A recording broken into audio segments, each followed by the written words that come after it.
Yo, what's up? This is Renz, Coach Renz in the house. We're starting a little bit late today. Starting a little bit late today because all kind of issues at the house, but it's all right. Old plumber want to try to show up, and I wasn't there. Well, try to get some things squared away. But anyway, we are back, and we are back to a regular good schedule.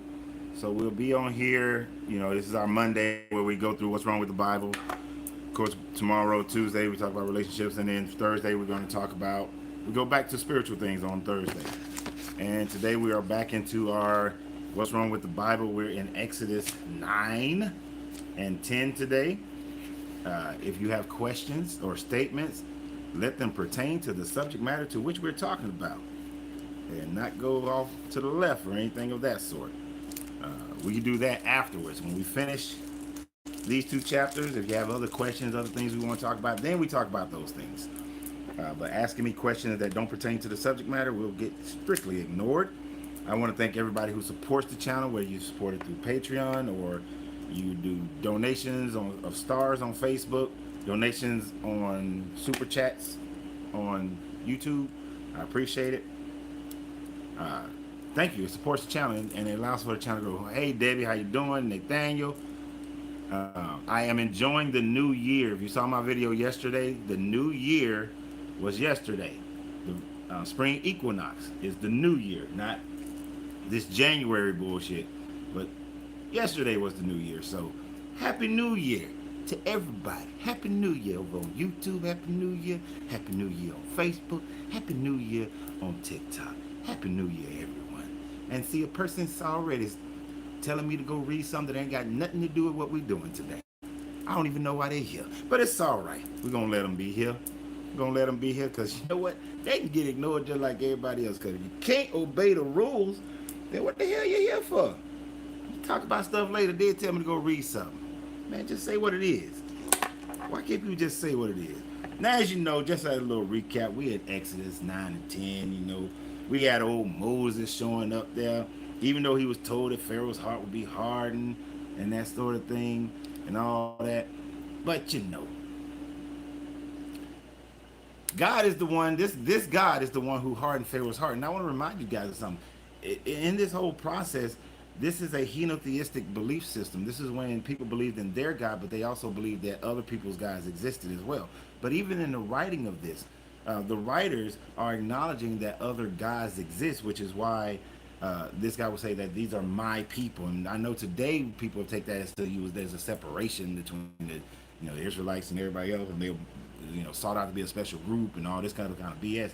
But at the time frame that it was being written, these people actually believe that other gods did exist, but this is their God. So every time he's saying, let my people go, or I'm going to do this to Pharaoh, but I'm not going to do this to my people, I'm going to show them that I am the more supreme God, he's competing against the Egyptian gods of Sopek and all these other ones. So when you read this, you can't read it with today's mindset, thinking that's how the people thought that day. You have to understand people thought differently, and that's how you have to go through it. So, before we begin, let me know where you at.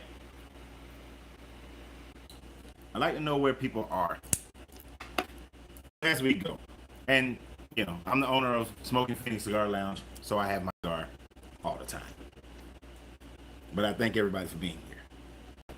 Now, so it's something very important because the contradiction in this book is going to happen really quickly here in chapter 9 of Exodus. Oklahoma City. Roll through there. It's a nice town. Y'all get cold though. Can't do the cold. But there's a contradiction that's gonna happen. All right, so I want y'all to see this contradiction that happens. And it's the Lord, the God that says. Point when he talks to Pharaoh though, Pharaoh, we want to go on a 3-day festival. We just want to go out into the wilderness and worship our God. Pharaoh was like, okay, he was reluctant. He was going to let him go. But then this guy hardens the heart. And when people talk about free will, this guy hardens the heart. And then Pharaoh says no. All right. And after the plagues, get a little relief, he says no. But this is this is very repetitive, and it's going to be the same thing over and over again. If you refuse to let them go, and continue to hold them back, the hand of the Lord will bring a terrible plague on your livestock in the field, on your horses, donkeys, and camels, and on your cattle, sheep, and goat.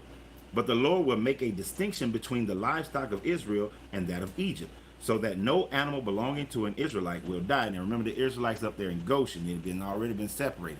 And this is an interesting thing, because they'll tell you that the Israelites slaves built the pyramids or whatnot, but yet this book is telling you that they were all in Goshen, so they weren't even in the vicinity to build the pyramids. So that part. The Lord set a time and said, tomorrow the Lord will do this in the land. And the next day the Lord did it. Did I skip something? Nope, I didn't. But not one animal belonging to the Israelites died. Pharaoh investigated and found that not even one animal of the Israelites had died. Yet his heart was unyielding, and he would not let the people go. Now you saw it said that he's going to bring a terrible plague on the livestock, that he's going to kill all the animals, all the Egyptian animals. I want y'all to keep that in mind. All the Egyptian animals at this point are dead. No Egyptian animals. Now, if you know me already, you know where I'm going with it. If all the Egyptian animals are said to be dead at this plague, then obviously there's going to be some more Egyptian animals that miraculously come back. Maybe it's the zombie apocalypse of animals. I don't know. But what I'm saying is, first, right there, all the Egyptian animals are dead. Let's stick with that. Let's hold on to that one. Then the Lord said to Moses and Aaron, take handfuls of soot from a furnace and have Moses toss it in the air in the presence of Pharaoh. It will become fine dust. It will become fine dust over the whole land of Egypt, and the festering. Oh, what in your? Somehow, for some reason, Facebook ended my broadcast. Isn't that something? You know, it's crazy how sometimes these people, if like people complain or something like that. But there's this thing called, we can get right back to it.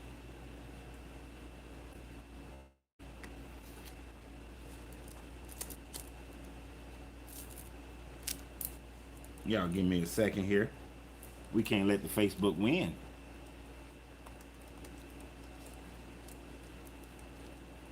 I remember we was having some technical difficulties one time, and this person was like, that's the Lord telling you that you're wrong.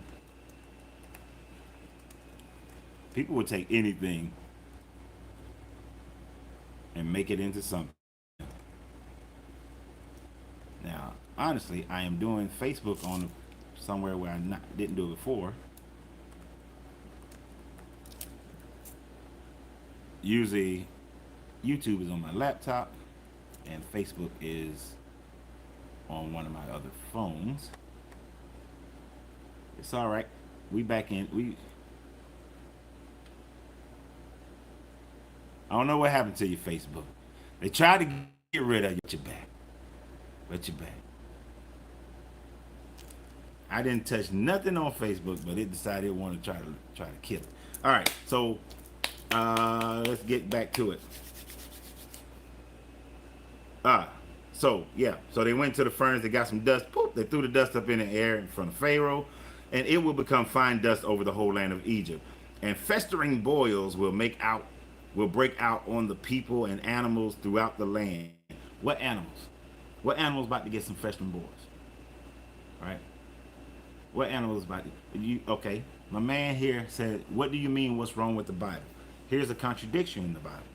Just a few verses ago, it said that all the animals, this is Exodus 9, all the animals in Egypt belonging to the Egyptians were killed. They were killed by a plague. And then, all of a sudden, here is some boils being thrown on there. Now the boils are on all the people and all the animals. How are there animals left by the Egyptians to have boils if you just killed all the animals? You see what I'm saying? Grand Rising, Angela, Bromika. I don't know who you are, dude, but we don't I don't. If you ain't said nothing to me, you don't get to come on here. But how are there boils on animals when you just killed all the animals? That's a contradiction. That's one of the things that's wrong with this book. And this whole thing of Exodus is jacked up because you got Pharaoh. He was willing to let the people go, and he was willing to let them go on a 3-day vacation. But then your God, the God of this book, continued to harden their hearts. So how are their animals? See, and it says on the people and animals throughout the land. So they took the soot from the furnace and stood before Pharaoh. Moses tossed it into the air, and fist and broils broke out on all the people and animals. Oh, amazing. There's animals. The magicians could not stand before Moses because of the boils that were on them and all the Egyptians. But the Lord hardened Pharaoh's heart, and he would not listen. Then Moses listened to Moses and Aaron, just as the Lord had said to Moses. Okay, maybe Pharaoh's like, look, dude, y'all done sent the frogs, y'all done sent the gnats, the flies, made the water bloody, and then did all this kind of stuff. Y'all can leave. Nope. Got to harden that heart. Got to take away Pharaoh's free will. Right? So when people say that, this God doesn't take away free will, use a lie. Use a lie. Clearly took away free will for Pharaoh to say, I'm finna let you in. And even when Pharaoh was about to relent a few times, he took away the free will again. And they wouldn't, he was like, all right, y'all can go. And he's going to do that a couple of times in these 2 chapters that we're looking at today. So, I want you guys to see that. So that's why we walk away from this book. This is why we deconstruct this book, so we can get these kind of ideas out of our mind. Because we know a lot of this is basic colloquialism things that we say. Like they'll say on the news if there's like some kind of issue, oh, it's of biblical proportions. See, I like when somebody says wrong when I just read it out your book, dude. I just read it out your book. You can't say wrong when I just read it out your book. Oh, but you don't have an understanding of the Lord. He hardened Pharaoh's heart so he can show his power and his wonders so that people will believe him. But nobody believes, but people don't. We don't. And we're going to get there in a minute. All right. So the plagues of hail. Then the Lord said to Moses, get up early in the morning, confront Pharaoh and say to him, this is what so Pharaoh got the boils and everything. He just did this yesterday. Wake up in the morning. Come on. This is what the Lord has got, the God of the Hebrews. So you got the God of the Hebrews. This is what I was saying earlier about them being henotheistic people where they believe in different people. And bruh, you saying that he hardened his heart because of his unbelief, that has absolutely nothing to do with it. These were henotheistic people. Henotheistic people believed in their God, but they believed that other people's gods existed as well. So it wasn't an unbelief. And there were multiple times within this story so far that he was willing to let the Hebrew people go. Regardless of his belief in that God, he was willing to let them go. But this God still hardened his heart because he had told them, y'all go ahead. And then after this stuff got a little relief, he hardened his heart again. So it has nothing to do with his unbelief. All right? So you can let that part go. He never believed in the God of Israel. He didn't have to believe in him, but he believed that God existed because they were henotheistic. It doesn't matter if he believed in like, you are my God. No, he didn't believe that the Hebrew God was his God. But what you should understand is that these people believe that other people's gods existed. And he was willing to let him go. But your God hardened his heart. Not for his unbelief, but because your God is going to say in a little bit, I'm hardening his heart in order so that my story can be told. So let me genocide these animals and crops and all this other stuff so that my story can be told, to which it still didn't work.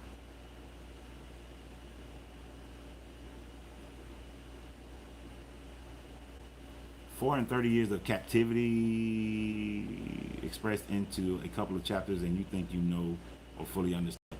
First of all, there was no 430 years of captivity because these people never actually were slaves in Egypt. This is all fabrications. This is all a fabrication. So it's not even a real story, But, and you say people like me just look at what's wrong with the book. If you have been listening to my videos, I say when something is good. This Exodus story, very little. But let's continue because we will not get distracted to that degree because You are not my audience. All right. So as we continue, and thank everybody who keep on liking this on TikTok and Facebook and YouTube. I appreciate it because that stops the trolls from being able to get the channel taken off. Yeah, because they just can't take this, and nobody asked them to come here anyway. All right, so and the Lord said to Moses, "Get up in the morning, confront Pharaoh, and say to him, this is what the Lord, the God of the Hebrews, says. Let my people go so that they may worship me. Or this time I will send the full force of my plagues against you and against your officials and your people, so you may know that there is no one like me in all the earth. For by now I could have stretched out my hands and struck you and your people with the plagues that would have wiped you off the face of the earth." Nothing like sending a death threat. Damn. Yeah, this is one reason why when people say God is good, I'm like, no, this man is sending a massive death threat. He's doing all this. This dude is doing all this stuff. But I have raised you up for this very purpose, that I might show my power and that my name might be proclaimed in all the earth. You, which it still hasn't, his name was not.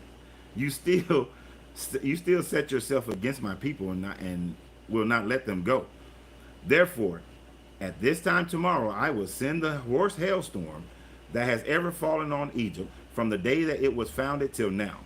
Give an order now to bring your livestock and everything you have in the field to place it in shelters, because the hail will fall on every person and animal that has not been brought in and is still out in the field, and they will die. Those officials of Pharaoh who feared the word of the Lord hurried to bring their slaves and their livestock inside. Okay, contradiction. If back over here in the beginning of 9, the plague against livestock, it clearly said that it killed the Egyptian livestock, right? But then we get over here, still in chapter 9, but verse 20 and 21, it says that he brought in, the Egyptian officials brought in all their livestock inside. But those who ignored the word of the Lord left their slaves and their livestock in the field. Do they have zombie cows? Are these zombie cows? Maybe they're zombie cows. Maybe these donkeys and goats and sheep, they're zombies. They're zombies.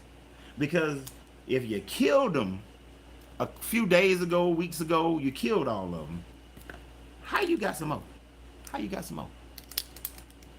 To which, if you recall, they all should have been dead anyway, because they went for a time with no water when the Red Sea, when the Nile was turned to blood and all the waters in Egypt were turned to blood. They all should have died anyway, and all the people should have died for lack of dehydration.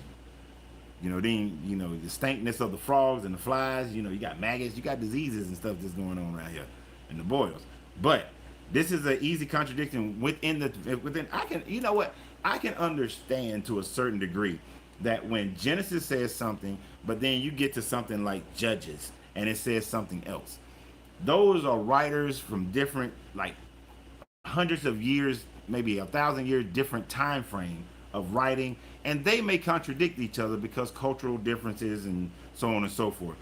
But we are in the exact same chapter, merely verses apart from each other, and yet whoever wrote this forgot that they killed all the Egyptian livestock, and probably, what happened? I'm gonna tell you what happened. This is what happened.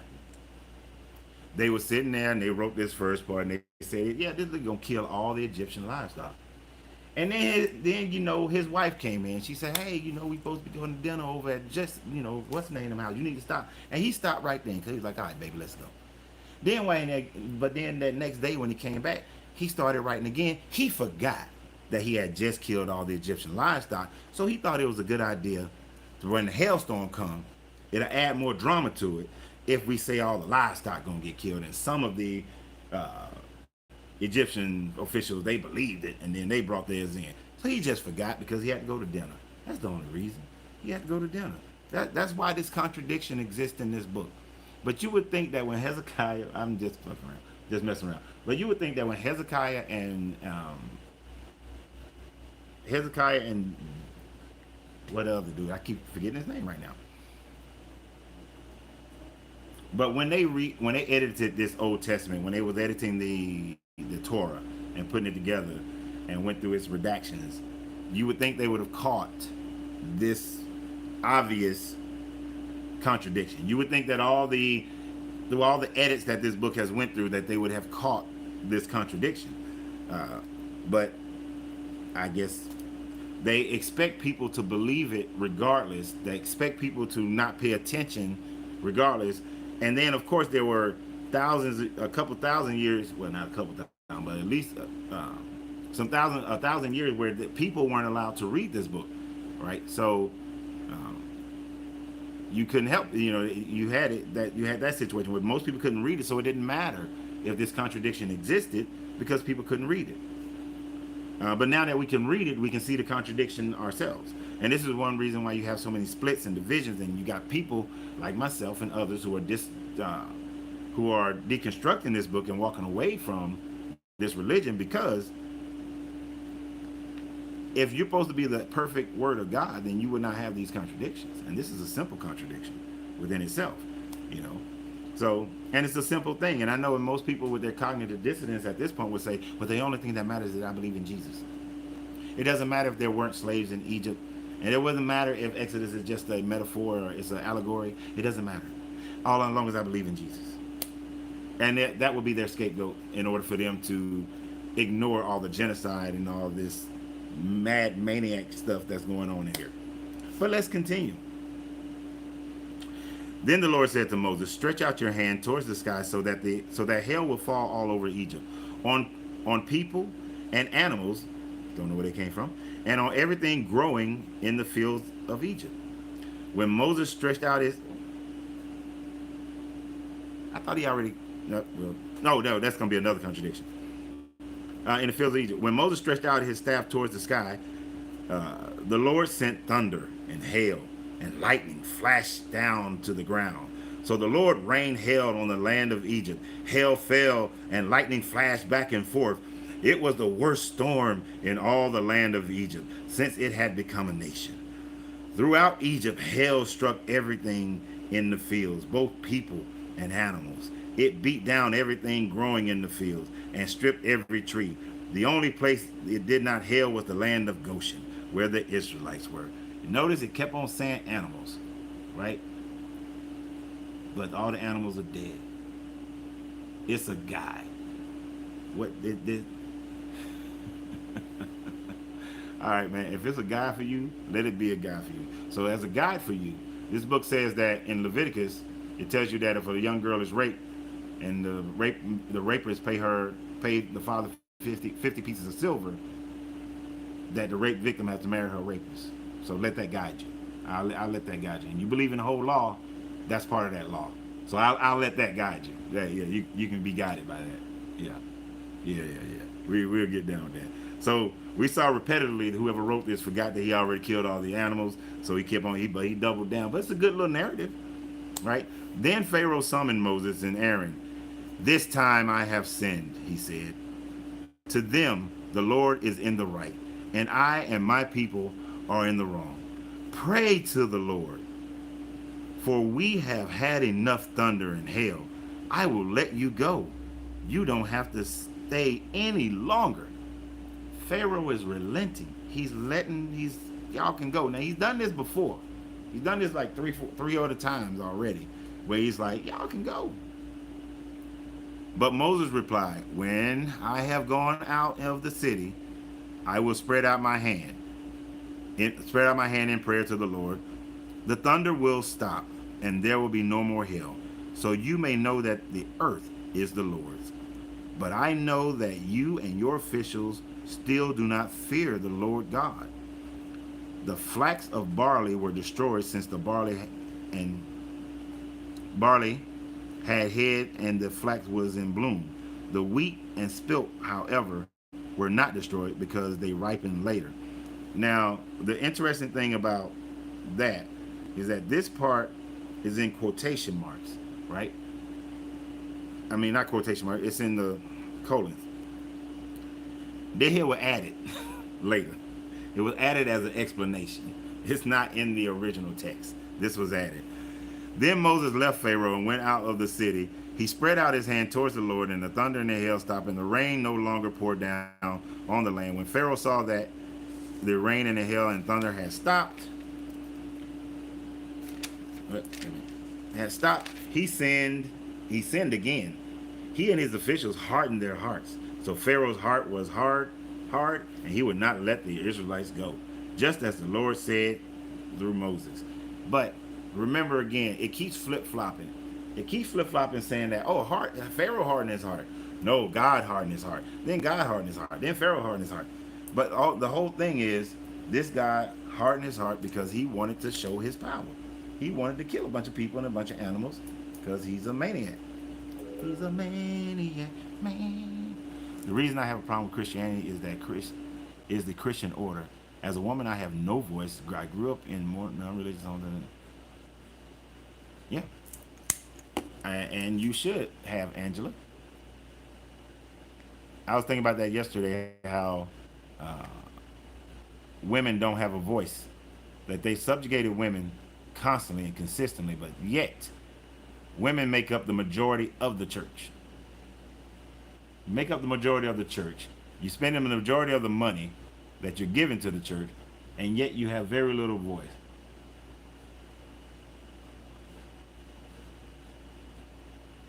Bruh, no matter how much you diss God, your slave master not letting you in the house. You's a goddamn fool. I am normally polite to people, but you's a damn fool. The fact that you would actually accept this book just shows that you are bowing down to the slave master that you claim that I'm trying to get in the house with.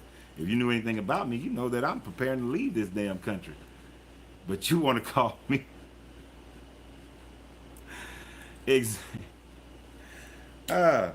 Anybody who follows this book is following the Eurocentric mindset of what God is.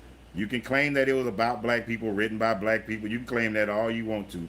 But your definitions, your understanding of this book is completely Eurocentric. It is completely Eurocentric. And if you don't see that, that's why they Eurocentrically whooped our ancestors' ass and forced them into the reading and understanding of this book based on how they understand it. And if you can't see that, then you are still the mental slave that they want you to be. The fact that you bow down and still think that the Levant is the area that man originated from, when science definitely shows you that man originated in Africa and did not come from the Levant. That 6,634 years ago is not the beginning of life for man. That we are our ancestors have been here. The fact that you would stick with that, and please, I hope he's not a Hebrew Israelite, just broke down one of them the other day.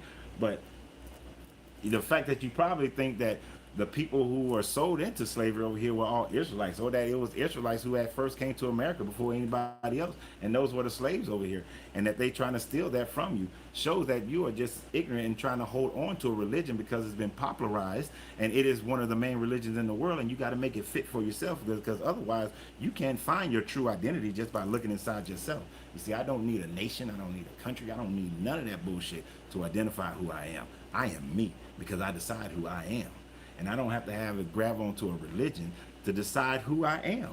But you have to grab on a religion to decide who you are, or say it's an ancient culture. That's who I am. It's my ancestors, my forefathers. We are the people of God. If you think that your God is so small that he can only have a small group of people that he can bring into his little lifestyle, his little heaven, then you are a fool to think that God is that small. That a creative being that had manifested the entire universes and all the different things that happen just in our galaxy, just on this planet, that he is so small, that it is so small to only want this small little bit people. We can only have these little people up here. Man. I swear the level of ignorance that I see on people. And see, bro, I usually wouldn't be like this towards a person. But the fact that you're going to go and try to say that I'm trying to be in a white man's slave house, you can't come on here and be respectful. Nah. To hell with you in the house that you live in. Because don't ever forget, I might be a spiritual man, but I don't give a shit about being polite sometimes to people who don't deserve my respect. Anyway, as we continue, People who've been around me for long enough, they know.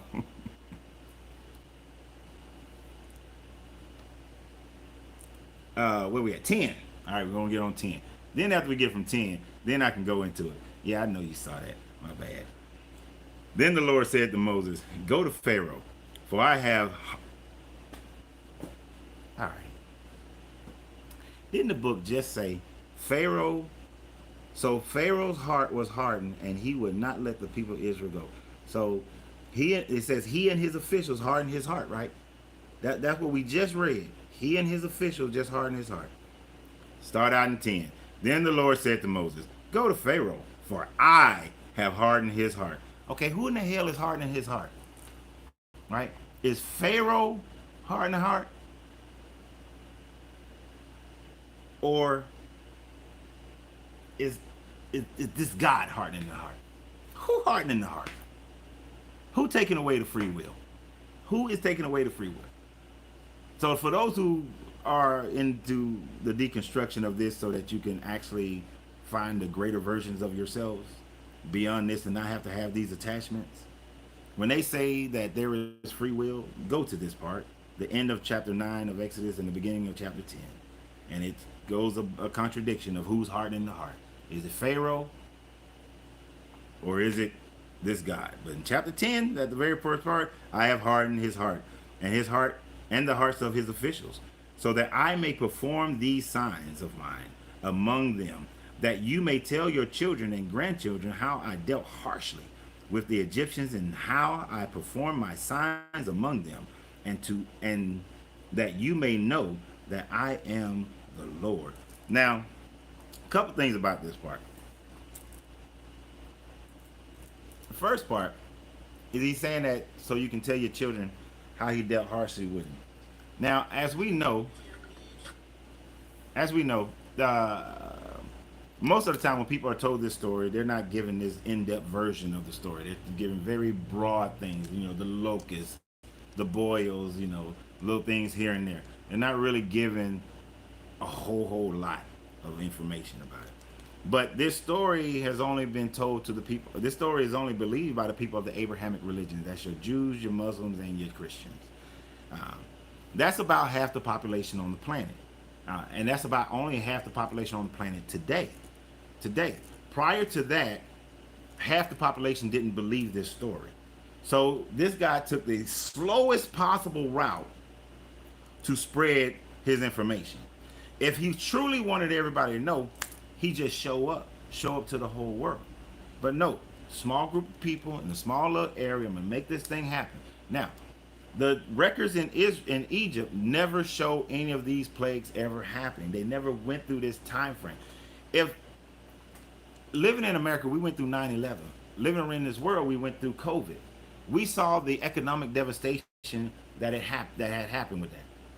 If something like this had happened in Egyptian history, then the Egyptian history will show a long-term depression, economic disaster, population disaster in their history.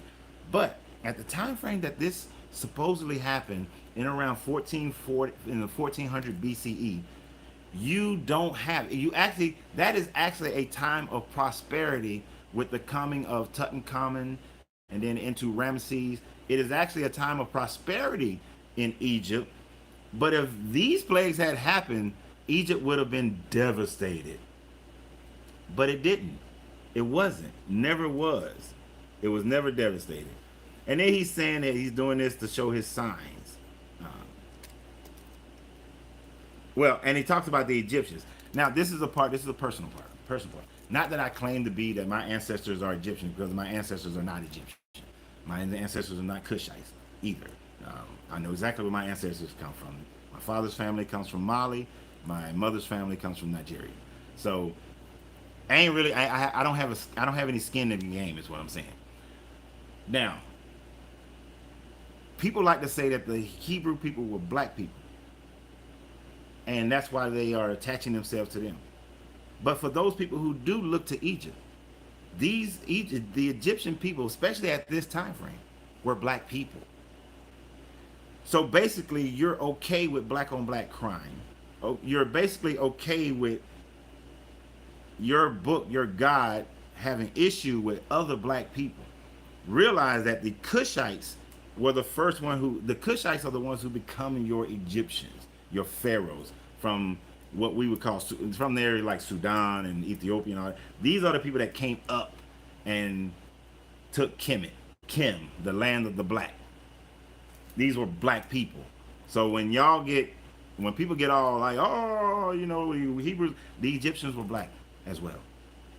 Okay, they were black people. So you're saying that you're cool with that, right? And then if you weren't here last week, I explained that most likely through the teachings of Akhenaten. If you don't know who Akhenaten is, which was about about 100 years, 100, 200 years before this story would have happened, could have happened, possibly happened, said to have happened, Akhenaten took Kemet back to the belief of the Aten. He reigned supreme of the Aten for 17 years, where it was monotheism, one God. Now, when they disposed of Akhenaten, you still had people who were worshipers of the Aten, right? When they were worshipers of the Aten, they believed in this one God. They had a dude, this is God. He fought a sea battle against Moses and his army, or his navy, on the Red Sea. It's debatable as to who won, but his name was Ramo, which later is translated to Ramosis. This dude Ramosis crossed over the Red Sea after the battle and went into the Levant and then integrated with the Canaanite people. And then a couple of hundred years later, you get this story. So the people who are the Aten are the ones who actually become your Hebrew, or ones who more than likely become your Hebrew people. So the original Hebrew people were Egyptians who were previously Cushite people. If you catch what I'm saying. Only nationality matters even today. Nationality is a made up thing. There's no such thing as nationality. That's like me saying I'm a Mayreddin because I was born in Marietta, Georgia. I'm Mayreddin. That's my nationality, Marietta. There was a time that Marietta didn't exist. In the same way that there was a time that Israel, Hebrew, none of those names existed. Which is to the point, you never get, now mind you, Akhenaten, you're looking at 1500 BCE. You don't get your first mentioning of Israelite, followers of Yahweh, until the Merneptah stone, which is in the 1400s BCE, when they had their ass whooped by an Egyptian pharaoh. And that's on the Merneptah stone. First mentioning of them. And they were mentioned as a people group, not a land, because they were nomadic. It says these nomadic Yahweh believers. So they don't even exist as a nationality until around 1400, until like 1400 BCE. As we continue. So Moses and Aaron went to Pharaoh and said to him, this is what the Lord, the God of the Hebrews, says. How long will you refuse to humble yourselves before me? Let my people go so that they may worship me. If you refuse to let them go, I will bring locusts to your country tomorrow. They will cover the face of the ground so that it cannot be seen. They will devour what little you have left after the hail, including every tree that is growing in your fields. They will fill your houses. Fill your houses and those of your officials and all Egyptians. Something neither your parents nor your ancestors have ever seen from the day they settled in this land till now. Then Moses turned and left Pharaoh. Now remember, this God has already hardened Pharaoh's heart. He's already taken away his free will.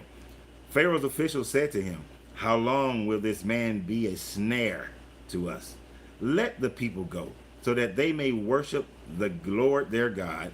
Lord their God. Do you not yet realize that Egypt is ruined? This is what I was saying about at this time frame, there was no economic disaster that happened in Egypt. Then Moses and Aaron were brought back to Pharaoh. Go worship the Lord your God, he said. But tell me who will be going. Moses answered, we will go with our young and our old, our sons and our daughters, and with our flocks and herds, because we are to celebrate a festival to the Lord. Because, see, this that slick bullshit. They supposed to be asking for this 3-day festival. But he told Moses, we're going to get them out of slavery totally. So why does this God have to do like this slick dealing, this little slick dealing that he has to do? What's up, Jeremy? What's up, Terry? Uh, Shit, lost my place. There I am. Pharaoh said, the Lord will be with you. And if I let you go along with your women and children, clearly you are bent on evil. No. Have only the men go and worship the Lord, since that is what you have been asking for, which is an interesting statement that he says, since that is what you've been asking for. So is it inferred in earlier askings that he was only talking about the men? Because we know that this book don't give a shit about women. So oftentimes when they're talking about their people, they're only talking about men. Like, this is why when the scholars will say that if this story was real, there was about 2 million men, but when you add up all the women and children and all that sort of thing, it comes out to about 6 million people. Now, of course, we know that that's still hella not didn't happen, but so it is plausible that every time Moses was saying this, he was only speaking of the men, but now he switched the terms, and the Pharaoh's like, hell no. Then Moses and Aaron, but of course, this God has hardened his heart. Then Moses and Aaron were driven out of Pharaoh's presence. And the Lord said to Moses, stretch out your hands over Egypt, so that the locusts swarm over the land and devour everything growing in the fields, everything left by the hail. So Moses stretched out his staff over Egypt, and the Lord made an east wind blowing across the land all that day and all that night. By morning the wind had brought the locusts. They invaded all of Egypt and settled down in every area of the country in great numbers. Never before had there been such a plague of locusts, nor will there ever be again. They covered all the ground until it was black. They devoured all that was left after the hail. Everything growing in the fields and the fruit on the trees, nothing green remained on tree or plant in all the land of Egypt. This is a total economic disaster that has never been reported by the Egyptians. Never. Pharaoh quickly summoned Moses and Aaron and said, I have sinned against the Lord your God and against you. Now forgive me. Now forgive my sin once more and pray the Lord your God to take this deadly plague away from me. Moses then left Pharaoh and prayed to the Lord, and the Lord changed the wind in a very strong west wind, which caught up the locusts and carried them into the Red Sea. Not a locust was left anywhere in Egypt, but the Lord hardened Pharaoh's heart, and he would not let the Israelites go. Again, this dude keeps hardening his heart. This Pharaoh is like, okay, bro. He even saying that I have sinned against your God. I have sinned against your Lord. Pharaoh is saying that. So when people come on and they say that, oh, no, he didn't believe in their God. The man has admitted a few times just in these 2 chapters, I have sinned against your God. Give us some relief. But this God consistently and continuously hardened Pharaoh's heart so that he can't even let them go, even though he wants to let them go. You know how black people get mad and talk about how white people kept moving the goalpost on our ancestors and how they still moving the goalpost, right? This God is moving the goalpost consistently.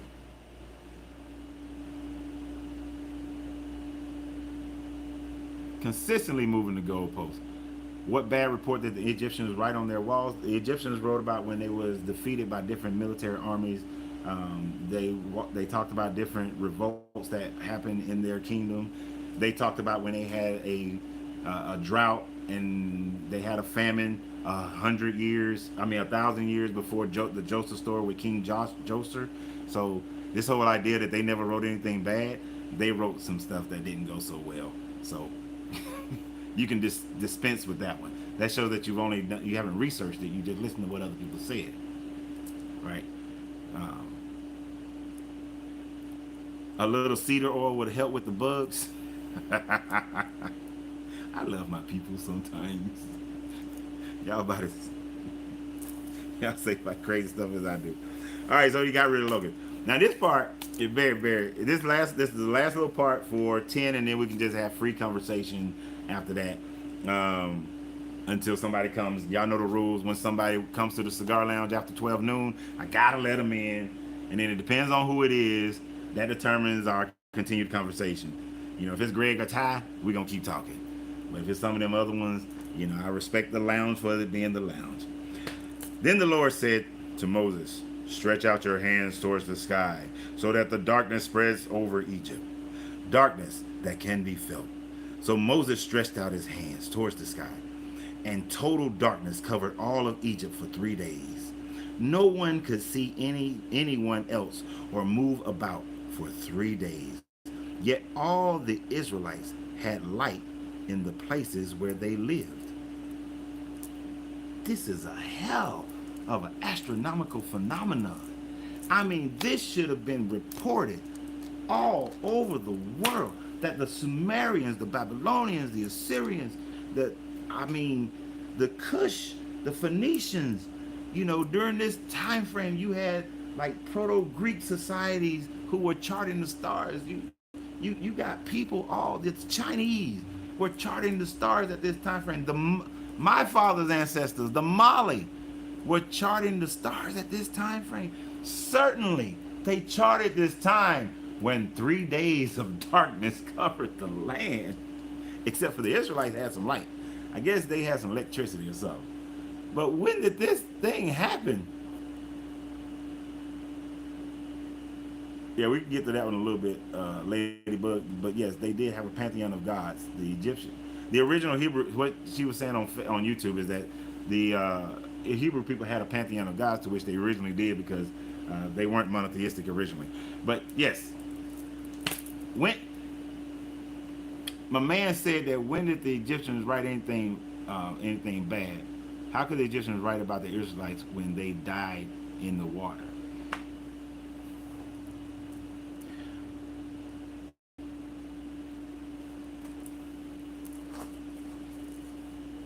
Y'all, bro, did you really say that?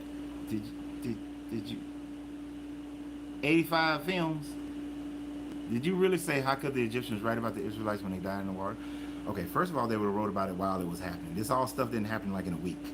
They would have wrote about it while it was happening. That's the first thing. Second thing, when we get to that part of the story, it is only Pharaoh and his army that supposedly died in the water. Okay? So that means that the officials, the scribes, the farmers, the other people of Egypt were still there. The whole of Egypt didn't chase after the people. Come on, man. Look, I know I'm being a little funny about that, but I can't help it. You got to think deeper than that. You got to think deeper than that. You know that everybody didn't chase the Israelites into the Red Sea. That people were left. You know that the Egyptians continued to exist thereafter. And how about this? I was going to get to it much later in Exodus. But when they are going around looking for to get to the promised land, the land that they are going to is still controlled by Egypt at the time frame that they go there. They left Egypt to go to more Egypt. Oh yeah, I'm talking like it happened because these people believe that it's happened. I'm just talking like if this happened, this is what's wrong with the thought process of this happening. I don't believe none of this happened, brother. Yeah, no, trust me, I'm with. I don't believe none of this happened, but we just breaking it down to show why you should not believe this. This is not acceptable for those who have decided to walk away. Was the ones that were left see them die? See, it's the asking of impossible questions like that don't make sense, brother. Was the ones that were left see them die? There's surely, when you go out into battle, you have, like, speaking from a Marine and from somebody who studied ancient military warfare, don't even get me started on the flood. in the rear, what we call it in the rear. That's the guys in the back. They never get towards the forward edge of the battlefield. There are people who are scribes, who are recorders, who are, support. They are way in the back. They don't go to the front to fight. This is something that's tried and true through every military throughout history. You always have a rear contingency, a rear contingent that's back there. So yes, there would have been people who would have seen what would have happened with the whole Red Sea thing. All right, and these aren't dumb people; these would be intelligent people. Okay. So to continue, where was I? Oh, well, first I need my glasses. He said, "Can he stretch out his hand?" Okay, but yet the Israelites, they had some light. Yeah, all Israelites had light in the places where they lived, which should just be Goshen. Then Pharaoh summoned Moses and said, "Go, worship the Lord. Even your women and children may go with you. Only leave behind your flocks and leave your flocks and herds behind you." But Moses said, "You must allow us to have sacrifices and burnt offerings to present to the Lord our God. Our livestock must go with us. Not a hoof is to be left behind. We have to use some of them in worshiping the Lord our God. And until we get there, we will not know what we are to use to worship the Lord." This is animal sacrifice. We don't know which animals we got to massacre and kill and splash blood all over the place. But the Lord hardened Pharaoh's heart, and he was not willing to let them go. Pharaoh said to Moses, "Get out of my sight. Make sure you do not appear before me again. The day you see my face, you will die. Just as you say," Moses replied. "I will never appear before you again." So that's the end of chapter 10. Obviously, we see a lot of the contradictions with the animals that you killed all the animals very early on in chapter 9. But then there consistently are animals during the hailstorm and other places, and with the boils and stuff. Then you hardening his heart. Pharaoh's like, "Dude, I sinned against your God," which is a propaganda statement. But I sinned against your God. And then it's like, what is the purpose of asking the question? "Sir, what language did they speak?" Why? What's the purpose of the question? What's the purpose of the question? But then we had these contradictions of, nobody recording this whole sun, this whole blotting out of the sun. Like nobody else reported that. That's something that other regions, other people in other places would have reported the same thing, right? Then we got this situation of hardening Pharaoh's heart. Who's going to do the hardening? Why are you hardening his heart? If Pharaoh was willing to let your people go, and that was the whole plan, to let them go, then you should have just let it go. But no, you kept hardening his heart. And then it's the lie. It's the straight up lie. You're God. You're supposed to be this God. Why you got to lie and say, "Hey, I just tell Pharaoh that they want to go away for 3 days." But truly, you want them to go away forever.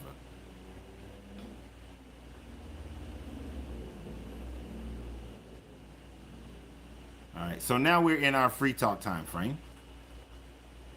Who wrote the Bible and how to play? Who wrote the book on how to play Monopoly? I don't understand what you're talking about. But I do want to say I appreciate you guys for hanging around.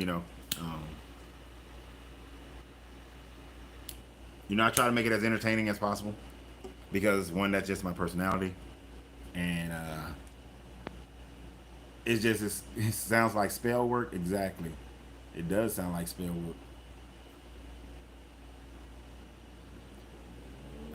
It is. It's a bunch of magic. It's like a bunch of magic tricks because remember Pharaoh's magicians were able to match him up at first, which is an actually stupid thing. Like, why are you matching up? Like, oh, we turned the water into blood. Oh, look, we turned water into blood. Oh, we caused frogs to come out. Oh, we made frogs come out. If I'm Pharaoh, my magicians, and this dude made all the frogs come out. I mean, this is just poor writing. I'm Pharaoh. I got magicians. Moses comes up. Him and Aaron. They make frogs come out the water. My magicians, if they made more frogs come out the water, I'm going to kick my magician's ass. I'm like, dude, don't make more frogs come out. Make them go back. he turned the water into blood, don't turn more water into blood. We gonna turn it in back in the water, you know. So that's crazy. Got some dumb shit that was going on.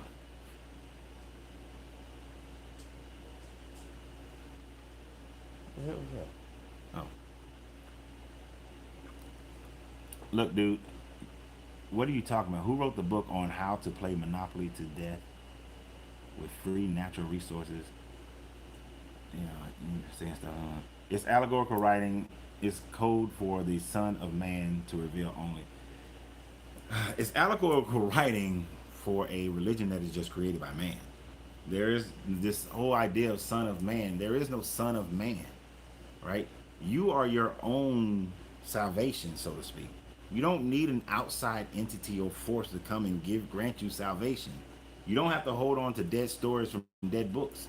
And if these are just allegories, then these allegories have created so much confusion, and your God is supposed to not be a God of confusion, that you got 40,000 different denominations of this religion, right? And you say the Bible doesn't support religion, but it does, because it is from this book that religion stands on. You know what? I don't know how to do these kind of things, but you know, that's what it stands on.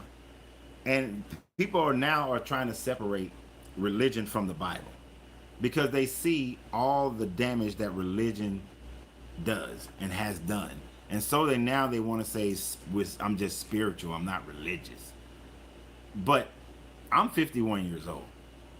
40 years ago, everybody was trying to be religious. The term religion has went out of style, and that's why people are trying to separate the two. But before that, nah.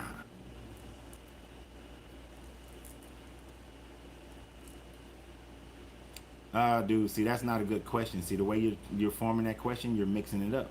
Your own salvation is to believe that there is a savior. Your death will not your death will not your death will be not to believe. Your death will be not to believe. I was trying to read that one way. In my mind, it was saying something else. No. See, that is your opinion. You have actually no fact of that. No one has went to heaven and come back and to prove that. So that is your opinion, not a fact. You keep asking me what language did they speak. Why are you asking me that question? You see, I don't just answer some question to try to get into some entrapment of pre-setting up something that you want me to say. You ask your question for your purpose.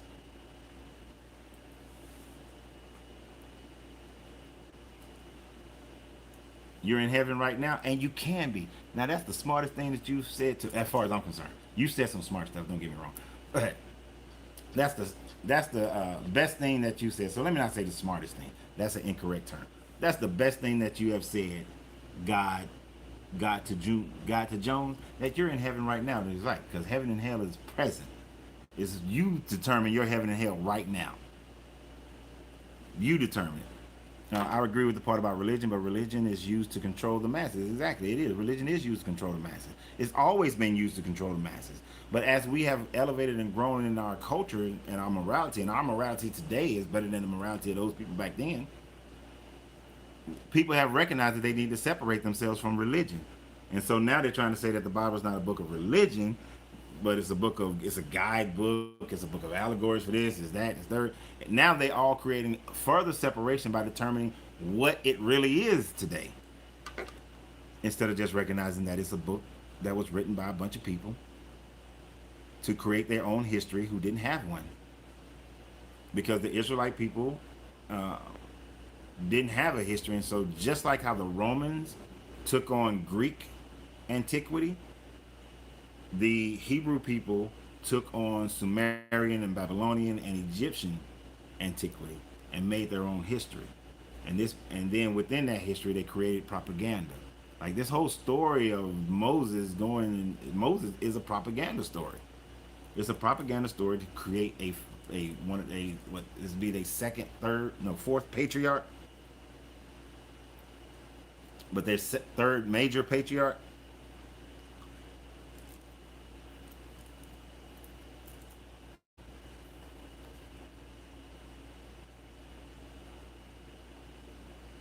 See, okay. See, I liked you for a second, bro. Now I don't like it. You say the Bible opposes your slave master, but your Bible says that chattel slavery is okay. So the chattel slavery of the transatlantic slave trade and the trans-Saharan trade slave trade is okay according to your Bible, according to your Abrahamic teachings. This is why the Muslims and the Jews and the Christians were able to do the transatlantic slave trade, because it was okay by your Bible.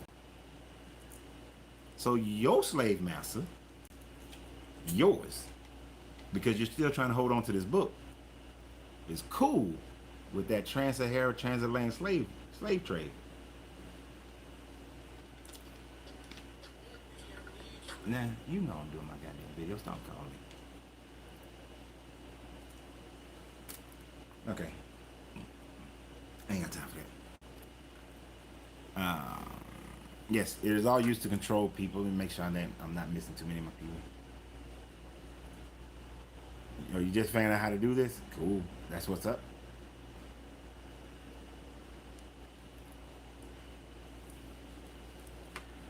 The question is only asked to build upon fact. So what language they... Dude, state your point, Kenneth. All right? You obviously have a point that you want to... I don't understand. Okay, what language were they speaking? Let me think about this. What is the time? See, this is the hard part about allegory, because you got to look at the time frame to which we're talking about. And, well, they're in Egypt. Shit. This would have been, what, around 14? I think this is 1400 BCE.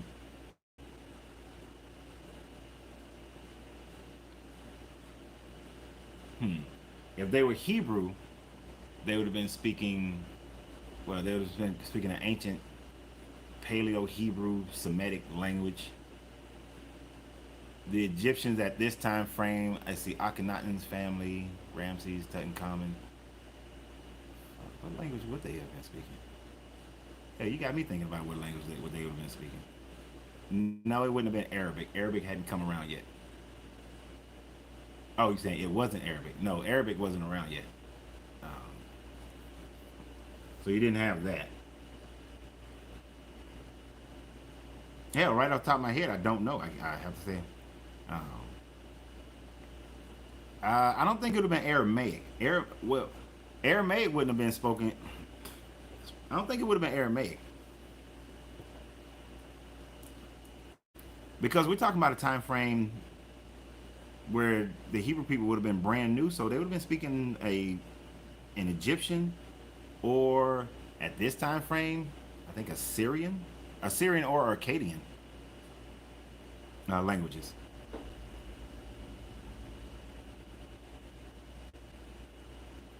See, this is what I'm saying. Let me hurry to help you. Hebrew. If you already know what you want to say, just freaking say it.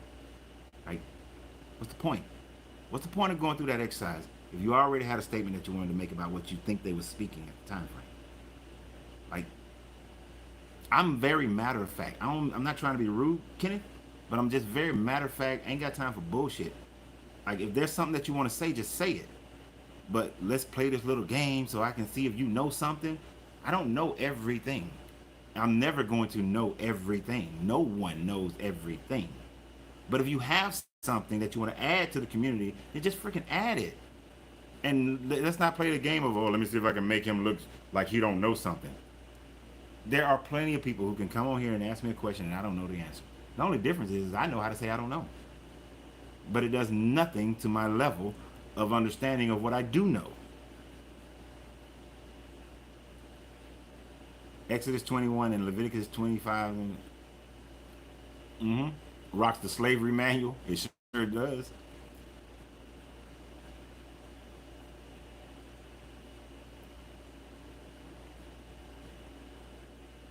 What you were saying, question off topic, which is fine right now because right now we can be off topic. You were saying that I just moved on me. Oh, another video that the pyramids and Sphinx were before the Kemites. Yeah. Yes, I was, because those are older than the Kemetic people. I believe that the Kemetic people just found it because they are older. The Kemetic people didn't come around. So you had the Younger Dryas period that happened about 9,000 years ago. That that ended kind of around 9,000 years ago, and then there was a repopulation of areas. The pyramids and the Sphinx were around prior to 9,000 years ago, and they just adopted what was left of the technology that was there at the time frame and just made it into their own spaces. It's clear evidence, especially for the Sphinx, that it was there more like 26,000 years ago. So that puts it at a time frame when the Sahara Desert was a green. It was a Sahara forest. So it's older than the Kemetic people and the Kushite people. And the pyramids, it shows that previous to the Younger Dryas, the Nile River was up against the pyramids. So the river has moved. The earth does do that over a very, very slow period of time. So when they got there, things were different. The current version of the Kemetic people, they were different. It was a different time frame, different set of people that was there.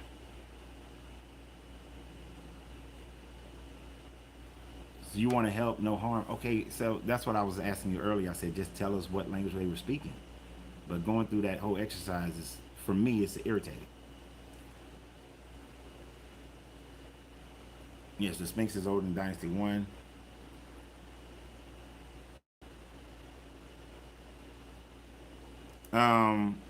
What do I think of the Tao Te Ching? I think the Tao Te Ching is an amazing book. If you haven't read the Tao Te Ching, I did a video about the Tao Te Ching is it's a beautiful book in the instance of it takes all these religious bow down rituals out of understanding the creator and yourself. Like the first saying in the Tao is, and it says it three or four different ways, but the moment you give God a name, is no longer God. The moment you put God in a book, i.e. Bibles and all that, it is no longer God. Like Rudy is saying, so many Bibles. The writers, the interpreters, the controlling the narrative. The moment you do all of that, you have taken away from God actually being God. Now God is this small thing that only fits into your narrative of a book. So the Tao is saying, just be in the flow of the creation and the creator, and you'll discover that. You'll discover the creator through yourself. God wrote every book on earth. Oh, so I guess God wrote the satanic books too. God wrote those Stephen King novels.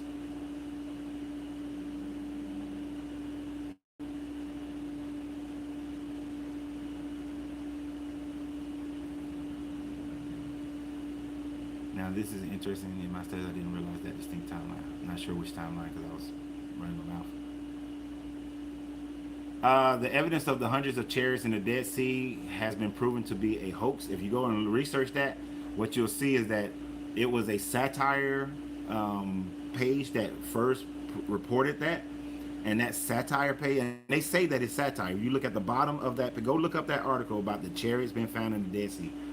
Go look up that article, look at that page, go to the bottom of that page, and you see that the page itself says that they are a satire page, but they have never found chariots in the bottom of the Red Sea. And even if they did find chariots at the bottom of the Red Sea, those chariots would have to match the chariots that was used during that time frame of the Exodus supposedly happened in order for that to be validated. So you would have to do that as well. But the fact that, see, you asked me to prove it. I just told you where to go look. I've already did multiple videos citing that. I'm not going to go and rehash the same thing over and over again to your benefit. The benefit is me saying, go look up the article that talks about that, the original article. Look at the bottom of the page. It's a satire page. Right? Now, you may not want to go look at it because you want to stand on it right now. And you may want to keep standing on it. And I understand emotionally that's maybe what you want to do. But if you truly want to believe in your creator, your God, and you truly want to stand in front of people and pronounce it and pontificate it, it will be in your best interest, because I would hate for you to be standing in a situation. Let's say you're standing in a large crowd one day and you're saying there were chariots found at the bottom, but then it's pointed out that no, that was a satire and that was fake and all that kind of stuff. Then you look foolish. So instead, go ahead and be able to say, okay, well, we know this ain't good. You don't want to end up like that dude, Ron Wyatt. Ron Wyatt has been exposed as the worst amateur archaeologist out there because he stands on shaky ass ground and people don't trust anything that he says. And you say, show us the website. Dude, go look it up. You the one who brought it up. You know, okay, understand this, everybody. This is the thing about me. Oh, and you know what? Thank you. What's your name? Oh, you got a user and a whole bunch of numbers. What is your agenda? Thank you, thank you, thank you. This is my agenda. My agenda is to cause, one, let's be square. The first part of my agenda is that I recognize that my children will not accept everything and listen to everything that I teach them as they are growing up. But in the event something happens to me, if I were to die today, my children will have a large quantity of my knowledge to be able to go back and look at videos and see what I have done, see what I've talked about, see what my knowledge base is. And it is for them to go and then research that. Now, that's number one, my children. Number two, in doing so, I found like-minded people because I've taught my children to think critically through everything, no matter what it is. Now, in doing so, I found all these like-minded people who are struggling walking away from religion. I know how difficult that is because when I was walking away from religion in the 80s and 90s, there was no internet when I was doing it. There was no community. Me and this one dude, Tim Witherow, we were hated in all of Marietta. Called every name, adults calling us all kinds of names because we had no community whatsoever. I know how difficult that is. So I am here to also deconstruct and help people walk through that process as they are walking away from religion. I am not here to try to convince any of you to walk away from your religion. If that's your religion, live it, love it, stay in it, right? And then the other part is I'm not going to sit up here. My man said that there were chariots found. I expressed the article that he's referring to because this is where that came from is satire. Go look it up. That's the other part. I don't believe in spoon feeding anyone. I'm not going to be one of those guys that just show you guys and bring up all the pictures and all this kind of stuff. I used to spend 2-3 hours editing videos back in the day, making sure all these things pop up. No, because you just seeing it like that is not enough for you. You need to go and research it yourself. You need to go down the rabbit hole. You understand? Like, I did a video yesterday about the Paleo Hebrew artifact that was found in America because it was brought up in conversation. So I went and researched that. I didn't ask the dude, show me the article, show me the pictures, where can I find it? He talked about it. I said, oh. I went down the rabbit hole on that thing. I read articles. I went and read the journals. I read scholarly papers on it. I sat here for about 4 hours just going down the rabbit hole on that one thing. That's what I want people to do. Go down the rabbit hole. Go study stuff for yourself, but use critical thinking. Critical thinking is first gathering facts, getting all the facts. Then after you get the facts, merge those facts to come to an understanding. After you get an understanding, you put that understanding into work. And then as it works, you evaluate it and see if you need to go back and reevaluate your facts or gather more facts. And see, in other words, you have no proof. You see, that's a person that I can't even deal with because they lazy as hell. Whatever your name is, what's your name? So I wouldn't even say, but 85 films, I'm just gonna put it to you straight, bro. You lazy. You fucking lazy. I'm telling you, I told you that it's satire. I gave you the head start of saying, go look up the article. It's not that freaking hard. You know how easy it is? It's called Google. You go on Google, and the quality of the let me do say this: the quality of the questions that you ask on Google is going to be the quality of the answer. The reason why people get some bullshit sometimes because they don't ask the good question.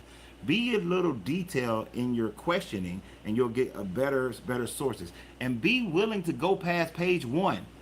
Oftentimes when I'm researching something, I will go as deep as page like 10, 12, 15. Go deep into the pages because especially now, if you put edu or .org in some of your questions, that's where you can get, if you want something to read from like people who've turned in PhD paperwork, that's where you can get a lot of that. Uh, but be willing to go deep into it. You know, don't be shallow with it. But dude, all you got to do is go in there and type. You know, what is it? What is the question? Chariots found in the bottom of the Red Sea, and you'll find it. It'll be probably the number one thing that pop up will be the article. You see this? You lazy as hell. You want somebody to hold your hand and walk you through it. I'm not doing that. And if you want to say that I don't know, you can go ahead. But I just told you it's a satire article. And then when you go find it, you'll be like, damn, he did know. That's exactly what he said it was. Natural resources are free. And you say, yes, them his. What the hell are you talking about? Natural resources are free. Slave master says, nah, these mine. And you say, yes, them his. No God. You know your statement is, you know, where do you live? Where do you live? What country, what state?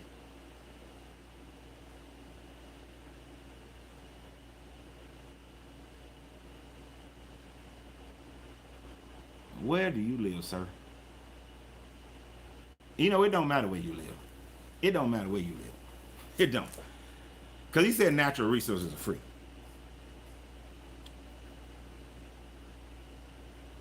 I bet you wherever you live, you probably pay taxes on your land. If you don't own the land, if you don't pay taxes on the land and you're renting something, I guarantee that you're paying a water bill. You're paying an electric bill. You ought to sit up here and say that slave masters say, nah, these are mine, and you say yes to them. You paying bills to have those resources. You know, that's those ideological people who sit up there and they want like, yeah, the earth is free, the earth is for man, and everything on the earth should be free, and everything like that. But let me go pay my car note. Let me go put some gas in my car. Let me go to the grocery store. Let me go and pay this electric bill and this water bill. Because all the natural resources free, and y'all giving in to slave master by saying that, nah, he owned the electric company. He don't own the electric company. Electricity free. Water free. But you paying your water bill. Come on, man. Let's be real. You know, even people living off the grid, they paying taxes. You know what I'm saying? What the hell? And then he keep repeating the same statement. Come on, bro. Let's be real. God, whatever they say, I can't say this in the white part. God 2 Jones, I think is what it is. You paying bills. You ain't living off the land. You paying taxes. And you trying to say that, oh, y'all giving in to slave master. Yeah, you live in the culture that you live in right now. These people are funny to me, God. Yeah, and they still reject the facts. They sure do, Sheila. They reject them facts as easy as they want to. The fact that a brother believes that a man with a staff separated or parted a whole entire body of water is, with a stick is sad. It is sad.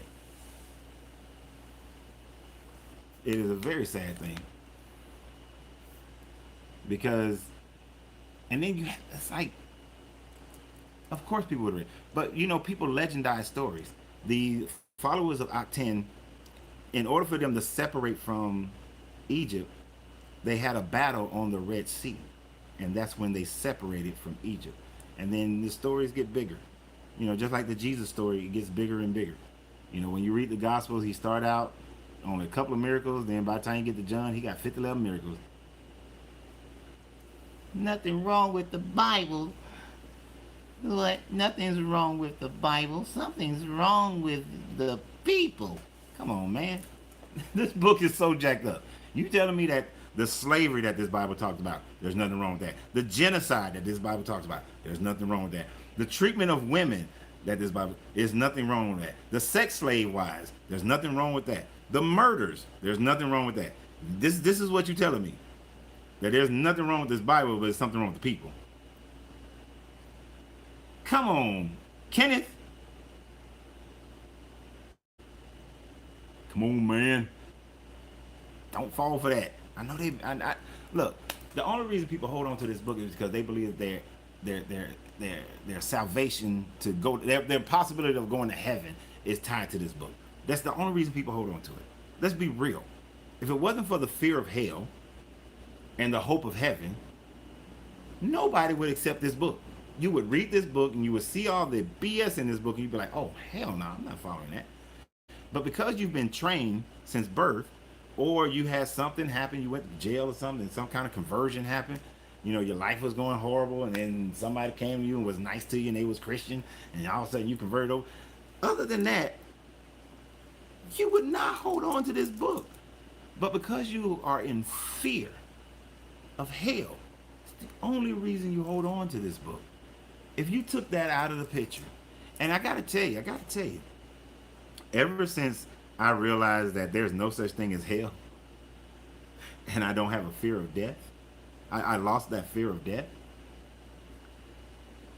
There's so much beauty in the world, and so few things that I stress about. Like, so much weight was lifted, so much freedom was gained by realizing that there's no such thing as hell, right? What I do know is that whatever I do agree that my consciousness will live on forever. My body and my consciousness will separate, right? We've seen scientifically, we can somewhat prove that. Still don't understand fully what the consciousness is scientifically, and we probably are thousands of years of figuring that out. But when my consciousness leaves my body, it manifests into wherever I have elevated it to.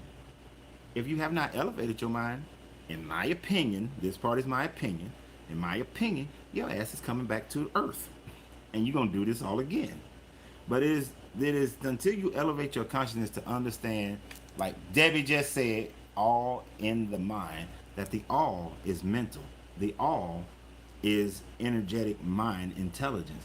And you are made in the likeness of that, meaning your consciousness is made like that. You return to a higher plane of existence. You're gonna still have some bullshit gonna be on every plane of existence, but you elevate your consciousness and you go somewhere else. But as far as going into this place of torment and hell and all that, no, that doesn't exist. That's something that they created for you. That's something that was created.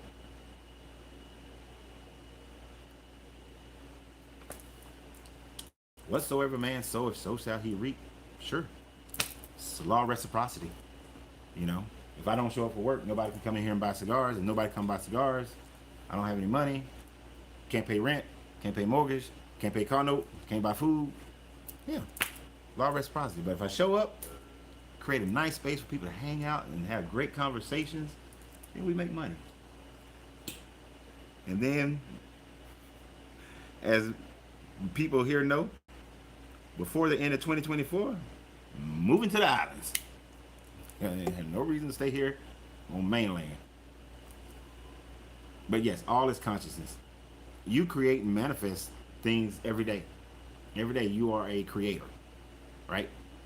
Now, right now we are limited by the matter plane of our existence right now. You know, like my lady was picking on me yesterday because I was trying to make that bottle of water come across the room and into my hands. I do it every day. One day I'm gonna get this telekinesis right. But we are limited by the matter plane of existence because there's only so many things that we can understand on this matter plane. But there are higher levels even on the matter plane that we can achieve. It's just figuring out the process of getting there.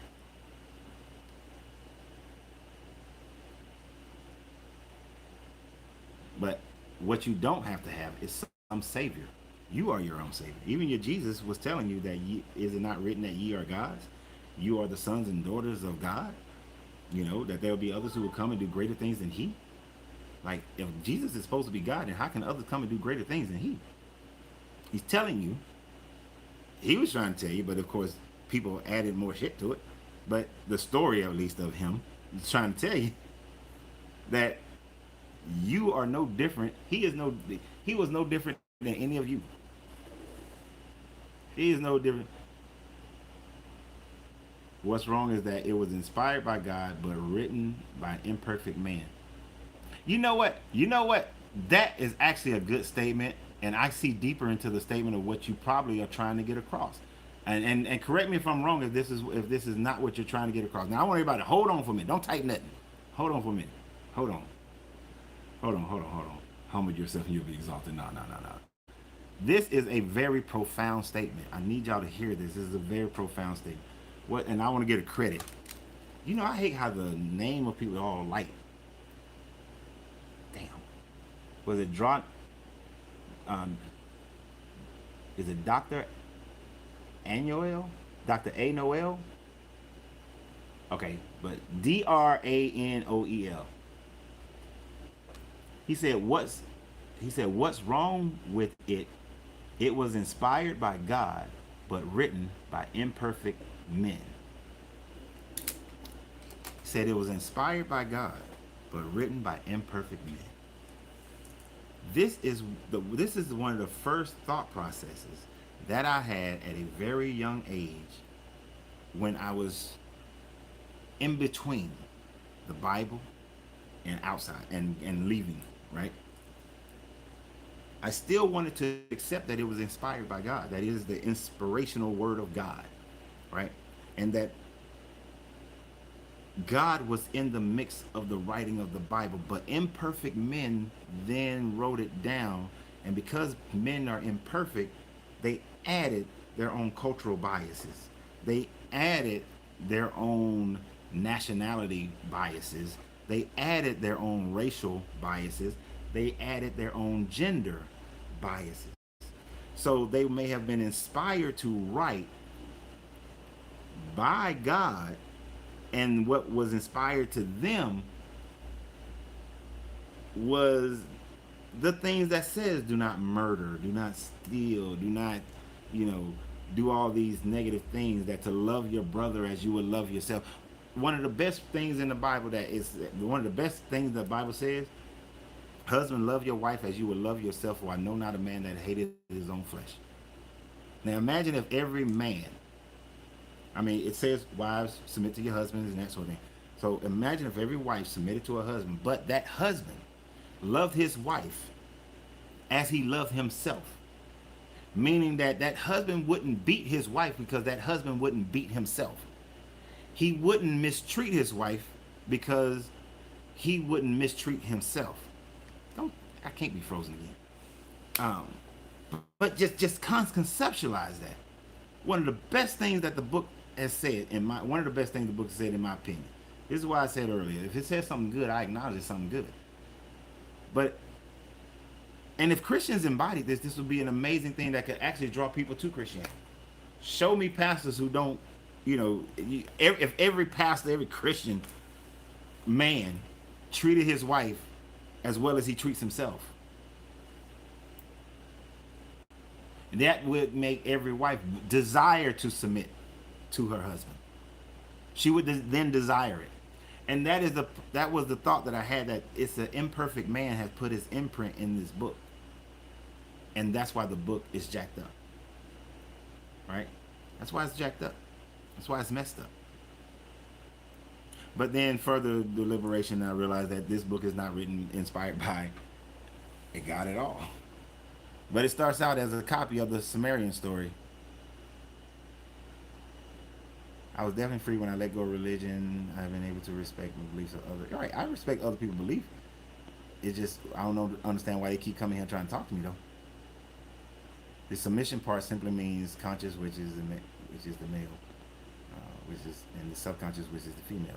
Husband and wives are talking about conscious and subconscious. I can see that in a esoteric mindset. I can understand that. We're talking about the conscious and the subconscious. But how it will play out in the physical world will still be in the spousal situation.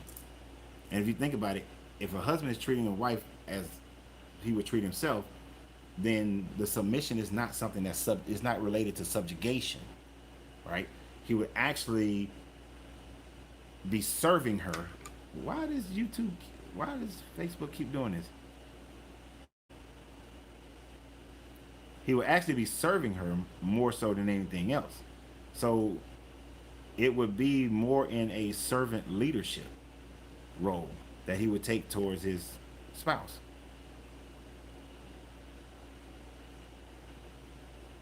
So that's the part about um,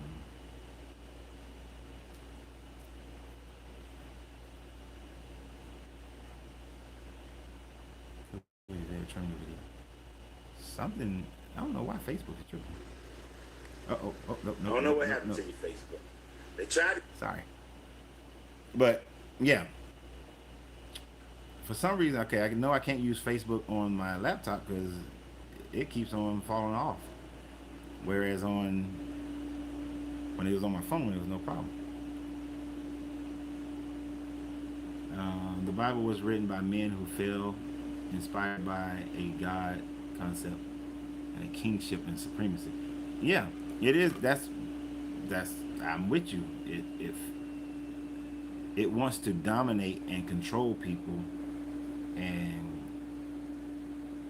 it doesn't. It's not trying to uplift people. It's more about controlling people. It's more about keeping you under a government controlled religion, which is why they've always been controlled by governments.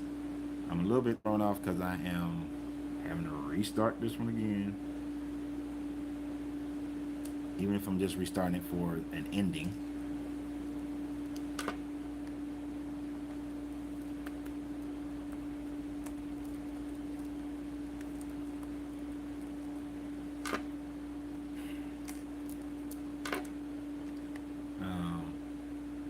I sent an invite.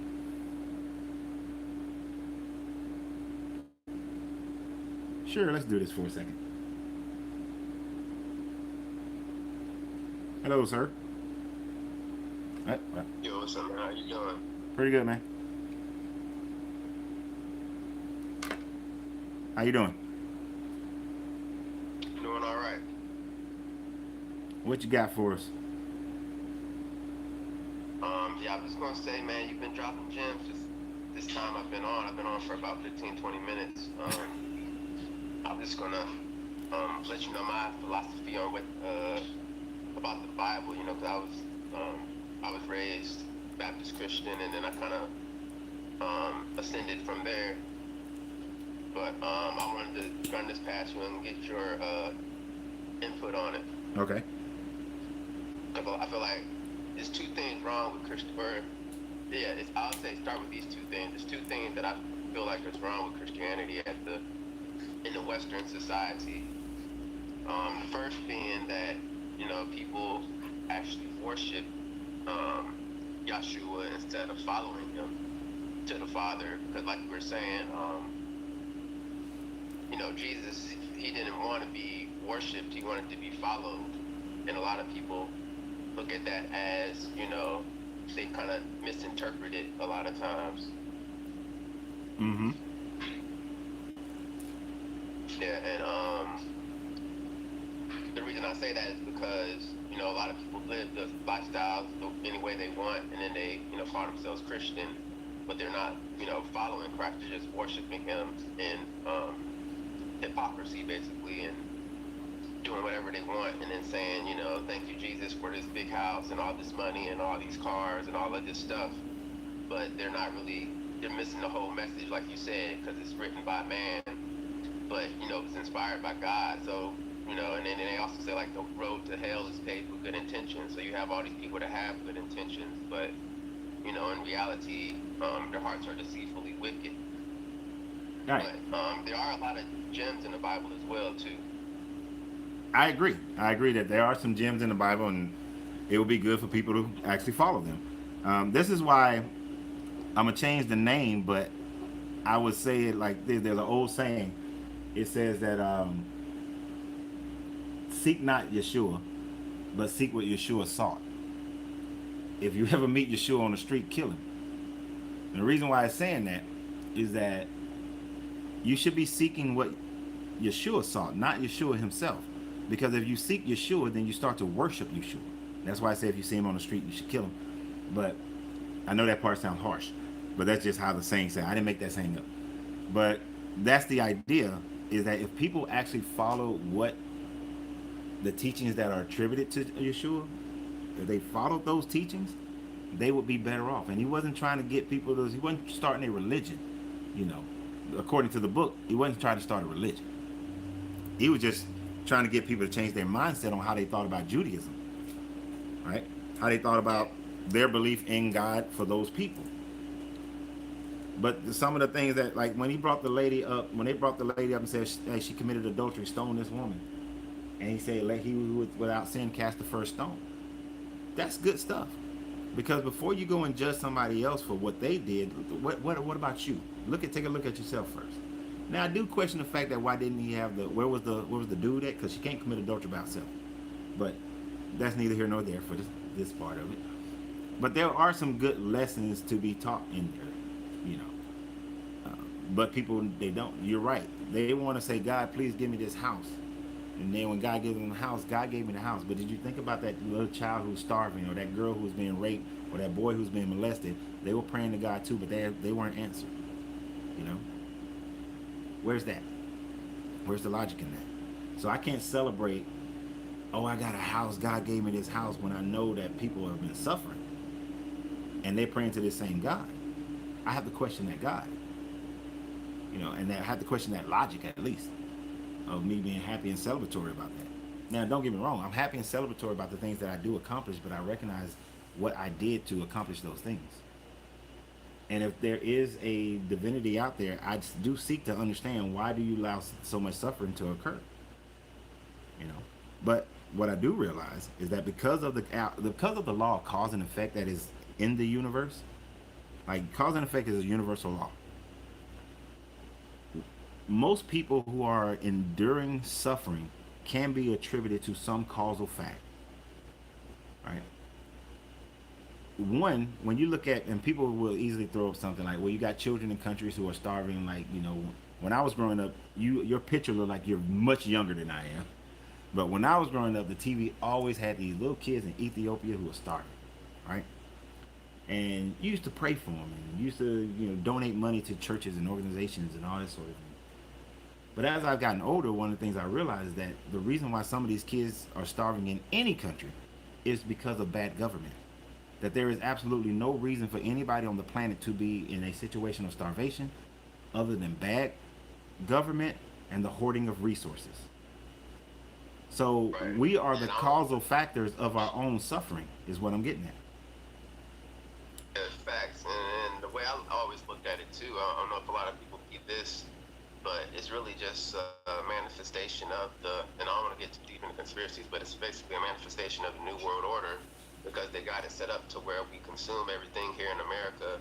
We take all the resources from a lot of the countries, like you said, in Africa, and they got poor governing, and then they got, you know, a lot of the stuff that you need to make cell phones, iPhones, Androids, and all of these resources are being mined, and the people are being, you know, just forced to have physical labor in those countries, and then they produce everything over in like Asia and stuff. So yeah, it's just basically a big world system that's being set up to where, you know, they're not using the resources here. They're like paying the farmers not to grow food here. You know, they don't want nothing made here to where the people will be truly independent, because, you know, we got access to solar panels, we got land to farm, you know, we got all these things in every area in the world, but they want to make it set up to where they only, you know, do one certain aspect of the economic will in one area. They don't want it to be a true independent, you know, nation to be truly independent from another nation. That's how they keep control.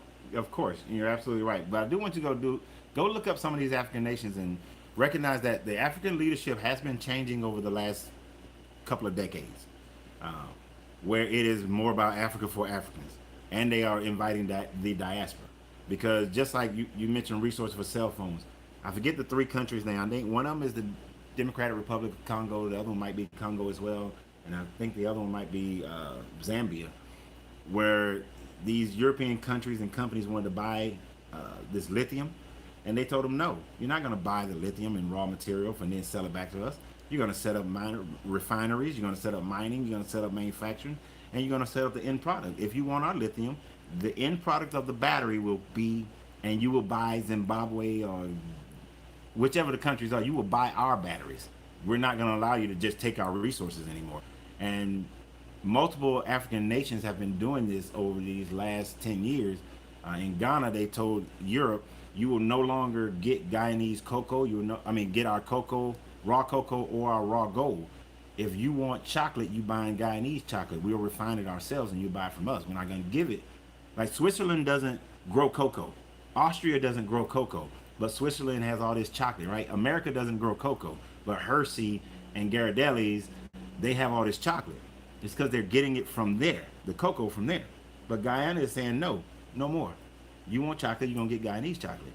You want our gold, you're going to get our gold. Now, if Brazil were to follow suit and say that no longer will you get our raw sugar, it would totally wreck the European chocolate market. But these countries have started to say that no more will you just get our natural resources and then sell it back, buy from us for $3 and sell it back to us for $17. You know, they're starting to refine their own products. Nigeria should be going on. They either already went online or should be going online soon with their first oil refinery. So no longer will we ship our oil out. You just gonna get refined oil from us. So African nations have been changing the way they do business. And when America tried to give them $55 billion around December, a lot of it was rejected because they was like, no, you're not going to give us this money and then tell us what we're going to do with it. I didn't say Ghana. I thought I said Ghana. Like the African country Ghana, right there next to Ivory Coast. So if I said it wrong, I meant Ghana. And then for us in the diaspora, they're making it very easy to return. I think it's either Zimbabwe is offering free land. If you go there and help the local chieftain cultivate the land, they're offering you free land. Ghana is offering Ghana and Senegal, they're offering you citizenship. You know, making it easy process. Rwanda is offering amazing opportunities for people to come to Rwanda and help them continue to restructure. And it's way different than it was. I went to Rwanda back in 94, 95. If you know, that wasn't a good time. But now, that country's beautiful. One of the cleanest, most economically developed countries in Africa. But they got us still believing that it's all negative and all that. They tried to make us get mad at Kagame because he stopped allowing for, what's that, when the lightening creams, so you can lighten your skin, the skin bleaching? Yeah, he disallowed skin bleaching. So they wanted us to get mad. But hey, you know, I appreciate you, bro. But that's and see, I have no problems with people who still believe in Yeshua. That's fine. That's great. I like the fact that you research and you look at it from a different perspective. You know, you look at it for what you want to see. Yeah, and that's what I think is important, because when you stay stuck on the first step, like if you're born Christian or whatever, and you stay stuck on that first step and you limit God to just the Bible and Christianity, and you just follow suit, going to church, hearing what the pastor says, going home, working, not really questioning anything, because the Bible also says that you must first be like a child, and when you're a child, you have questions about everything, anything. I think that's what God wants. Like, God wants you to ask him questions. He wants you to question not only stuff in the world, but what you believe and what he asks of you. Make sure that test the faith. You got to test it. But a lot of people don't do that because they get caught so up in tradition and habits that they don't really question why. But another topic I wanted to bring up, which was my second point. And this one's a little bit more controversial, so I'm not trying to It's all right. Let it ride. Blow anybody's mind with this one, but this is one that I feel like a lot of churches don't really bring up for whatever reason. But it's like right in front of everybody's face, and it's the fact that in Genesis, God said, "Don't eat of this tree," and then Adam and Eve ate of this tree, or he said, "Don't eat of this tree, or you will die," and then they ate of the tree. So when I was little, the way I interpreted this was, this must be the afterlife. But when I talked to my dad about it, he was like, "Oh no, son, he meant like a spiritual death, because they had light bodies. That's why when they ate it, when they ate from the tree, they saw that they were, naked or whatever, and then they lost that light or covering of God." And it kind of made sense when I was little, but when I started, actually doing my own research and thinking about it, and I found other parts in the Bible where they refer to this as the valley of the shadow of death. They say the kingdom of heaven's inside of us, and then even from the day we're born, we're dying. So, and that's that which is dead is dying, and then that which is alive is living. So, I mean, you could say we're alive when we're alive, but I don't really look at it like that, because you can have, as you age, you're getting closer and closer to the end of the road, or you're basically like losing potential. Whereas if you're alive, and especially in Christ or in God, all things should be possible, and you should have that infinite potential. But with these flesh bodies, basically, that's really what's, I guess, dying. But our spirits, or our souls inside of our bodies is what's really actually growing and living, I guess, if you will. But and then I also want to bring up the fact that when they say Jesus rose, and he rose from the dead, and that's kind of like how I look at it too, because when he rose from the dead, he's not necessarily coming back here. He's rising, like when he passes on, he's going to the afterlife, which is life on the other side. But that's kind of how I always looked at it. But I always felt like nobody else saw it like that. And I think that's kind of another like hidden something hidden behind a veil that a lot of people don't really consider. Right. Now, I've met some people who see it the way you. And now, I did grow up and I was told the same thing when I was younger about they died a spiritual death, and then later on I was taught what you just expressed, and then I just went a little bit different on it, because I add science to it. When I add science to it, like you said that when a baby is born, you're dying. Well, that's not true. You're not dying. Have you ever planted anything? Yeah, I've had a garden. All right, so you planted a garden. So when you put the seed in the ground, and then when it breaks the ground, that's like a little baby, right? But it's still growing, right? And it keeps growing, so it's alive, and it's growing more into life. Now there is a point where it hits an apex, and after that apex, it starts dying. Like you're either living or you're dying. So when you were born as a baby, you were growing, you got bigger, you got stronger, you developed. You weren't dying at that point. It is an apex that everybody's physical body hits, that then you start dying. To put it more scientifically, there's a thing called telomeres, right? Your cells in your body are every time they reproduce, the level of telomeres in your cells gets smaller and smaller. Get less and less, I should say. Become less and less. Once you hit an apex of halfway and your telomeres are reproducing and it's below half, that's when aging happens. That's when you start dying. So it's like you've reached the top of a mountain and now you're going down the other end of the mountain. So the whole born into death, born into sin, I could never agree with that. I couldn't get down with that, because we're born into life, because we're growing, we're developing. And then scientifically, it made sense with telomere research, which is why cancer cells don't die, because they never lose their telomeres. Just an added little thing there. But I do understand the other aspects that you're saying, that when they ate from that tree, according to that story, have you ever read the Sumerian origin story? The Sumerian tablets. I've looked into, I've read some of the Nakamati scriptures. I think I've read some of the Sumerian ones too, but I can't recall exactly which ones I might have. The Nakamati that's different. This will be about Enlil and Enki. Do those sound familiar? Yeah. I haven't read them, but I think I've seen some videos on them that kind of explaining the Sumerian tablets and stuff. Because it tells the same story, is why I say that.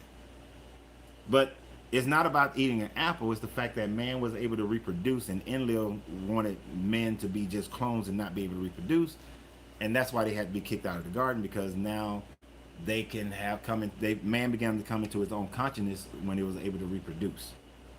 And so Enlil kicked them out because he didn't want them to understanding how the Anunnaki utilized science to maintain their bodies for such a long period of time.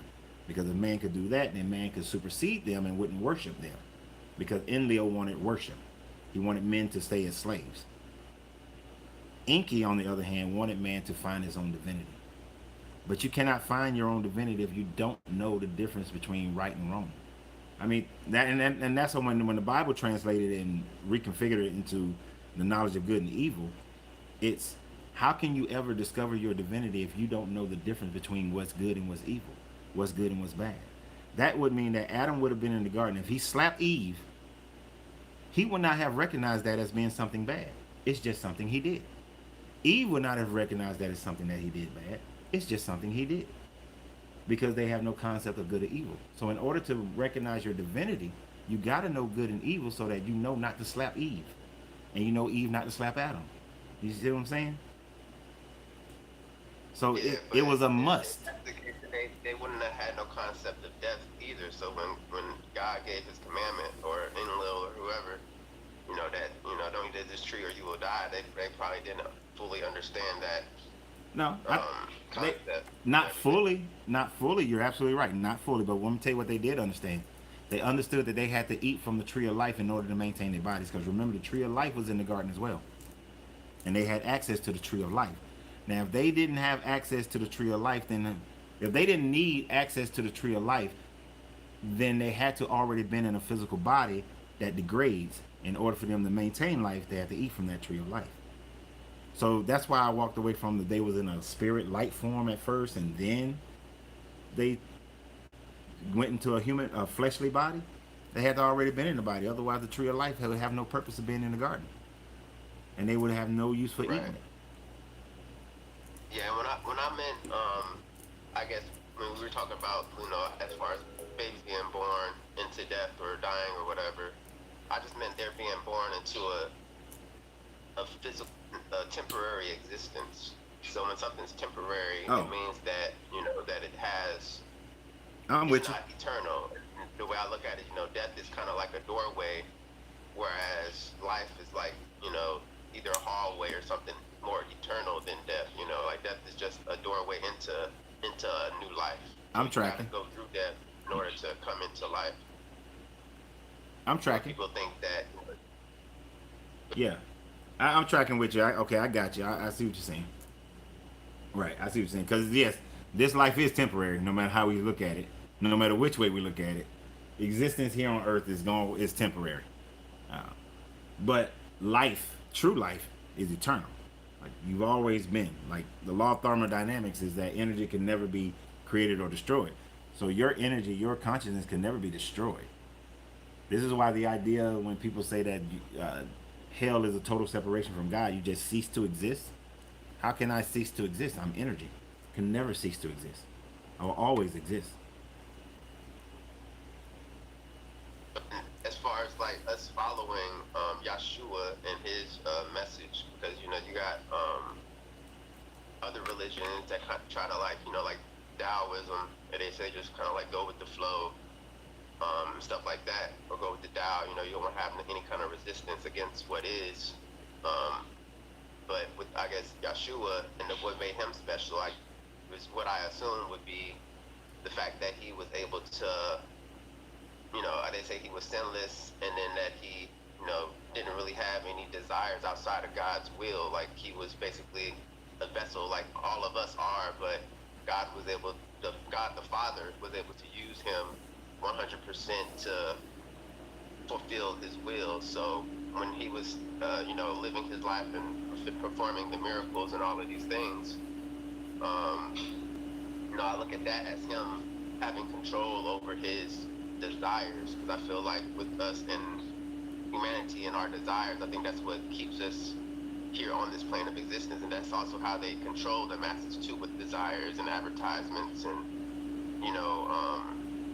brand name stuff. All of these things is really more about desires than it is about sin. Because even when you were saying stuff about like good and evil, people say that unaliving a person is evil, but at the same time, they got verses in the Bible where God had to unalive some people in order for the greater good. So it's kind of like the same thing, just different degrees, and it's kind of like a situational thing to where one thing could be considered evil, like a lie, or unaliving, or adultery, and all these things considered evil. But what if what if there was only one man left on the planet, and there, he had to repopulate the whole planet? Would that still be considered adultery, or would he just still be populating the earth, or would he just have to marry all the women on? You know what I'm saying? So it's kind of like, it's kind of like situational, good or bad, but it's kind of like with the situation that you're in, it's kind of flips the script a little bit. Right. No, I understand what you're saying, and it'll all be based on the situation. And for anybody who still follows any form of any religion, one thing I always tell them. Oh, and Debrica, I'm back on Facebook, but it keep on going off and on. If you find morality and peace and happiness in your religion, then I tell people stay with it. I don't want you to go outside of it. If it keeps you from raping my kids, stealing from people, doing all these negative things, stay with your religion. Because there are plenty of people who are Christian that are in jail for murder and for rape and for all these different things. There are plenty of Muslims who are in jail for murder and for rape and all these things. There are plenty of people from every religion. So if your religion, if you doing it and you believe in something, you need to flip over to something different. And when you find the one that resonates with you, stay there. If it makes you a good person, it makes you a good father to your children, a good mother to your children, a good community person, stay with that religion. At that point, I don't care. I never care about it. But if you're going to do it, then do it in earnest. You know what I mean? Like you were saying, if you're going to follow the ways of Yeshua, then follow the ways of Yeshua. Set your mind free. Recognize what the true teachings were, what the truer teachings were, and follow those teachings. Because otherwise, what's the point? What's the point? We can argue till the sun come up and down. As the sun goes up and down, we can continue to argue. But at the end of the day, the only thing that matters is what you're gonna die. You were born alone. You're gonna die alone. And what happened before you got here, and what happens after you leave here, only you gonna know. Nobody else is going to know, right? It's gonna be your own experience. And somebody said earlier that Yeshua just remembered who he was and then walked in those principles. I think most people don't recognize who they are, and they're just following whatever, like you said earlier, whatever the pastor said, whatever grandmama said, whatever mama said, whatever daddy said, and still not truly following. Let's see if we can, hold on.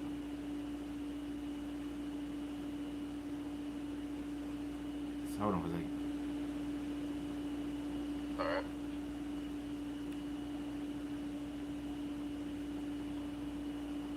Hello, how's it going, man? Doing well. How you doing? Just adding a couple more people. Oh, okay, cool. Actually, on a quick little break at work right now. I just saw your message. So, I guess I wanted to ask you, I'm Christian. Believe in Jesus Christ, my Lord and Savior. And it says, what's wrong with the Bible? And I totally agree on that. There's nothing wrong with the Bible. There's nothing wrong with the Bible at all whatsoever. It's pretty consistent. It's been validated historically. It's been validated prophetically. Prophecies have came to pass. I mean, you got eyewitnesses. What eyewitnesses? Everything. So what eyewitnesses? I mean, you're making vague statements of proof. So can you be more detailed in your statement of proof?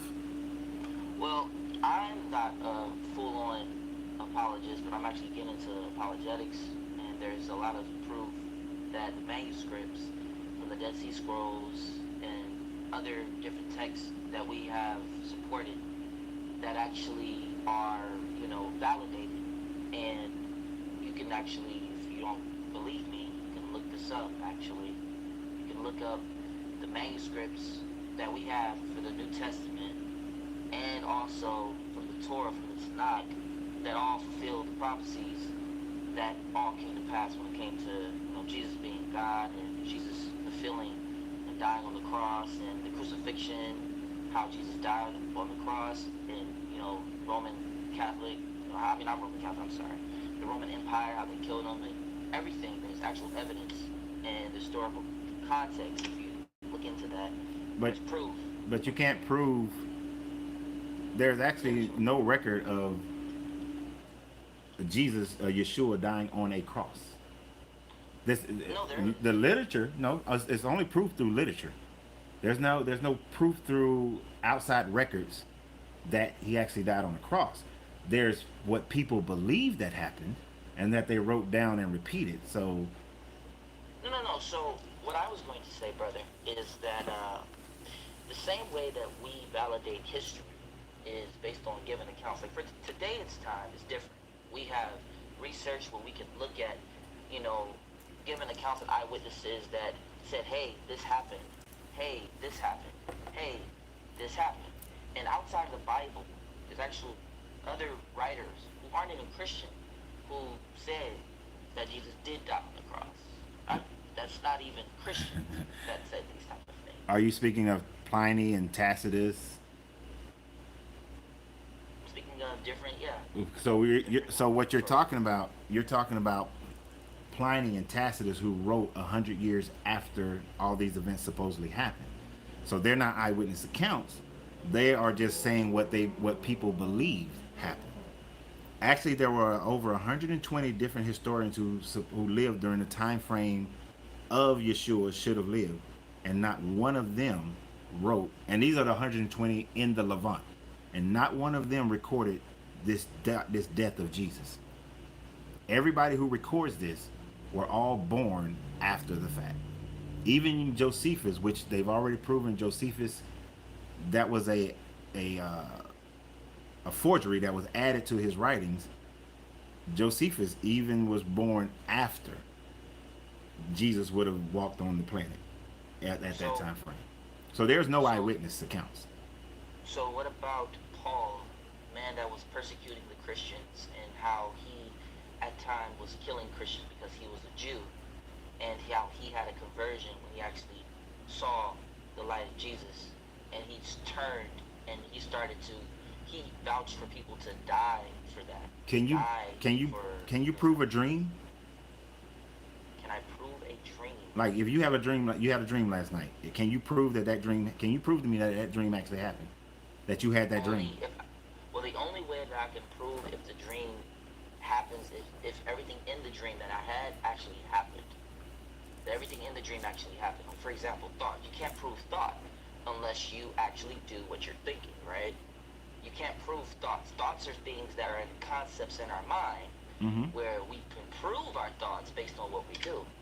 Just like how in Hebrews, when James said, right, where he said, this arguable that is James or Peter, when he said, I'll show you my faith by my works, right? I'm with you, but what I'm saying is that Paul had a vision, but Paul cannot prove that the vision that he had was Jesus. How can Paul not prove that the vision that he had is Jesus when Paul was blinded? He actually couldn't see. But we have no proof that he couldn't see other than the literature. Literature alone is like, you made a statement and you said that the way we prove history, the way we prove history is not, literature alone does not validate history. You have to have other archaeological artifacts and things of that nature in order to prove history. That's what I was trying to tell you about the manuscripts, brother. There is I know. Some words get me too. Article writings of these people, because back in those times they didn't have cameras, right? Right. They didn't have the same type of technology, how to keep things, consistent. The only way that they kept things consistent was they would have writings. They'll have writings. That's actually also how they kept coordinates. That's actually how they kept coordinates of the globe too, as well. They had writings, and they will make their markings. They will make their markings of the writings and the symbolisms, and they will say this symbolizes this and this means this. So go ahead. So So this is why I say that. You know of Homer's Iliad and Odyssey? I don't know. You sound much younger than me, so I don't know if they still teach that in school. But have you heard of Homer's Iliad and Odyssey? That sounds familiar, but please inform me. Man, y'all don't read it? Okay, that was like required reading when I was coming up. I'm 51. So Homer's Iliad and Odyssey was written, and in it tells the story of Helen of Troy and how the Trojan War was fought, right? From the Greeks in Troy. Yes, I got you. All right. Brad Pitt did a movie about it. Yeah, yeah, of course, I got you. Now, that Troy was believed to be a mythical place, but a dude just following what the manuscript that he wrote, in the Iliad, found the city of Troy. So then, once they found the city of Troy, they excavated. It's the city of Troy. That validates that Troy existed, not based on the story, but based on actually finding the city and the artifacts Yes, and that sort of thing. yes, yes, yes, Now, yes. when they found the city, they found shit. I can't remember the guy that uh, Achilles fought. The main guy from Troy. His name starts with an H for some reason. But it's falling out my head. But they found I need someone though. Okay. they found inscriptions for this guy. They found it on the wall. They found the king's list and said who the sons and the prince and the princesses and all these people were. So that Okay. was pottery and tablets that said that guy probably existed. That guy probably existed. But Achilles, they didn't find anything about Achilles. And in with Achilles, so what I'm getting at is even though they've proven that the city of Troy existed, that doesn't mean that Achilles is the son of Zeus and the daughter of a human woman. But based on your standard, but Hector, thank you, Hector. But based on your standards, what you're saying is that if we find artifacts, if we got manuscripts and multiple manuscripts, then that proves Paul had this encounter and his eyes were blinded, or Jesus fed, 6,000 people with a 2-piece fish sandwich. I mean, two pieces of fish and some I bread. know what you mean. I know what you mean. Yeah, sorry, but he found it with that. That doesn't prove those things. You may be able to prove a person existed, but does it prove that Achilles is the son of God? So, All right, yeah, go ahead. but based on your standards, you would believe that Achilles is the son of God, then, right? No. Why? Because Same the thing. difference with Jesus is with Achilles, right? Jesus was prophesied before Jesus even came to the earth to come to the earth. Jesus was prophesied, and the things that happened in the prophecies in the Bible all came to pass. Israel, the 400 years, the 40 years in the wilderness, all these things actually happened. Because we're doing Exodus right now, right? So Huh? there's actually no proof that they did 40 years of walking around the Sinai Peninsula. There's zero archaeological proof of 40 years of walking around the Sinai Peninsula. There's zero proof I'm gonna be honest with of you, them brother. being slaves in Egypt. Now I'm gonna be honest with you, brother. This is something I can't lie. This is something I did not look into. I never heard of this. This is something I've never heard of, and I'm not gonna lie and be like, well, no. I'm not gonna be honest. But what I will say, what I'm standing on, is that how we have different prophets and different people of different times over thousands of years going over different scriptures talking about the same person, which is the Son of Man, right? And how everything that they said about this man, it all was fulfilled with Jesus Christ. And in the same concept, when you look at that, right, a lot of people, what they do is they take the name, right? They don't fully grasp the concept of the meaning of the name or the symbolism of the name, right? So, in the same sense, like Yahshua, right? That means he saves. In the same translation in Greek, Jesus means he saves. But it means the Zeus. It means the Zeus that saves. Right? Yeah, he saves. But Yahshua HaMashiach means he saves the chosen. He's the Messiah, right? Jesus Christ means he saves the chosen. So it's the same meaning, different translation. And the same consistency of the translations of who Jesus is and what Jesus did, in the same sense, if we can have given accounts, if the Bible, if you can look this up too, if the Bible, out of all the ancient texts, is the most validated book, period, through any other book, that's all ancient texts, you can look this up. No, it's not. It is. You can look it up. It's No, valid. look it up, Pharaoh. Right, but the way they validate it is by the fact that it was copied a bunch of times. But that doesn't validate it. You can't. But it was. No, validation means, and this is the way that the language is used. Validation means that I have methods of proving that what it says actually happened. But people validate it by saying that it's been said by this person wrote about it, that person wrote about it, and all these different people wrote about it. And if all these people wrote about it, then it must be true. Because we don't even have proof that any of these people actually lived. Like Abraham says where he was buried, but no tomb has been found. Sarah is supposed to be buried there too. So is Jacob, and so is Isaac, and so is not Rachel, but Leah.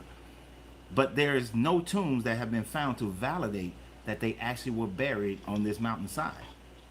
So in order to validate it, you have to have other hard proof that is valid, not because people believe it.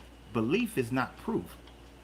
Belief isn't proof. I would agree with you, man. Feelings are proof. And manuscripts isn't proof either unless you can validate it with hardcore history. See, this is what I would say. With the manuscripts of what's being written in those manuscripts, I would say this. How is it possible that one person who doesn't have the actual evidence, right, of that the writings, how could they write the same thing of the same writings when they don't have those writings? How is that possible? How can one person, right? I'm sorry, go ahead. You were going to speak. I don't want to. No, my other guy wants to say. Interject with the whole thing. I was going to say, the reason that is, because that was the perfect place for me to jump in, is because of the Council of Nicaea. Like after Jesus Christ was crucified and everything, like I think it was like 100 or 300 years or something like that after he was crucified, they had the Council of Nicaea, and what that was when Emperor Constantine, he got all the Christians and everybody together and made a common belief in Christianity, because the earliest forms of Christianity were actually more Gnostic than anything. Like it was just people seeking the truth, not following Christ, seeking the truth. It wasn't really about worshiping the guy that died on the cross. It was about seeking the truth. And then they were like, oh, did you know we got nipped this in the bud? So they had the Council of Nicaea, and then I think it was like 50 to 100 years after that. No, I think it was like 50 years. Like soon after the Council of Nicaea, that's when they burned down a lot of Alexandria, and that's why a lot of information was lost, and that's why a lot of the books of Christianity and all of the denominations and all of that are so convoluted the way that they are. Well, see, this is what I want to say. I'm glad you brought that up, brother. You're absolutely right about the Council of Nicaea. But what the Council of Nicaea did was that they justified what was evident to be true. See, the other scriptures that were taken out of the Bible that weren't evident. No. Wait a minute. Hold on. So what they did was canon. They had canon scripture to be justified by what was already written, and how what was being said in the same story, what was being told in the same story, how the same story that was being said was all justified in the same sense. And these 66 books, right? Yeah, but I think you need to go and look at. Actually, at that time frame, it was more than 66 books, because the first canonization, the first were taken out. No, the first canonization included the 5 books of Enoch. It wasn't until another like 600 years later that they took the books of Enoch out at the Council of Laodicea. But the Council of Nicaea was merely because Christians were fighting all over the Roman Empire, and they were destabilizing the Roman Empire. Constantine knew that they had to nip it in the bud. He already had Orthodox Christians in his army, so he sided with the Orthodox Christians. Even though 1,800 bishops were invited, the edict was put out that the Orthodox Christians, the 300 bishops of Orthodox Christianity, were the ones that were going to win.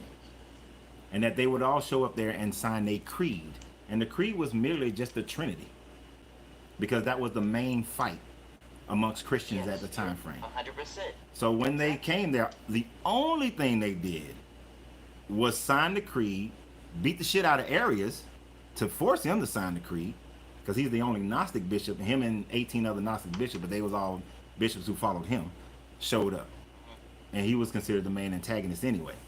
And then, like man said, they went about destroying all the literature and everything of the Gnostic Christians, which there were way more Gnostic Christians for the post-Jesus time frame, which is you're looking at 325 years. You have more people who are Gnostic than they are Orthodox. But because of government, you get the Orthodox rule and the Orthodox creation of Christianity. Well, see, I'm glad you're bringing up this point, but at the time, right? At the time after Jesus passed, there was many people that were claiming to be the Messiah. There was many people writing stories and claiming, I'm the Messiah that Jesus spoke about. I'm the one who's going to return. I've returned. I'm doing this. There was a lot of people faking, right? Faking that they were the Messiah. So what happened during that time? Those people, just so that the Christians at the time can justify themselves as speaking about the doctrine of the truth about Jesus Christ and his resurrection, they separated themselves because there was multiple people claiming that they were Jesus. Multiple people at the time were claiming they were Jesus. Okay. So what they did was they were justifying what was true by finding the canon scriptures of what was said about Jesus and who Jesus was and things of that nature. I wouldn't say that they were justifying what was true. They were justifying what would fit into their narrative. Because even if you go, have you ever read Josephus ben Matthias? You ever read the writings of Josephus? No.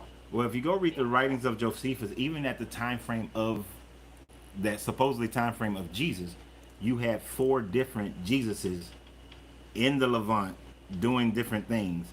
And when you look at them, each one of them is doing, and when you total them all up together, you get your story of Jesus. So what you have is 4 different people named Jesus, Yeshua. One's flipping tables, one gets arrested by a governor, one has a brother James, one has a brother Thomas, another one has a mother Mary, another one has a totally different mother, and one is preaching at the synagogues and one is not. One goes to Egypt and one stays in Nazareth. So you have 4 different versions of one that culminate into one person. Now this is the earliest historian who wrote about Jesus, but he didn't write about the gospel Jesus.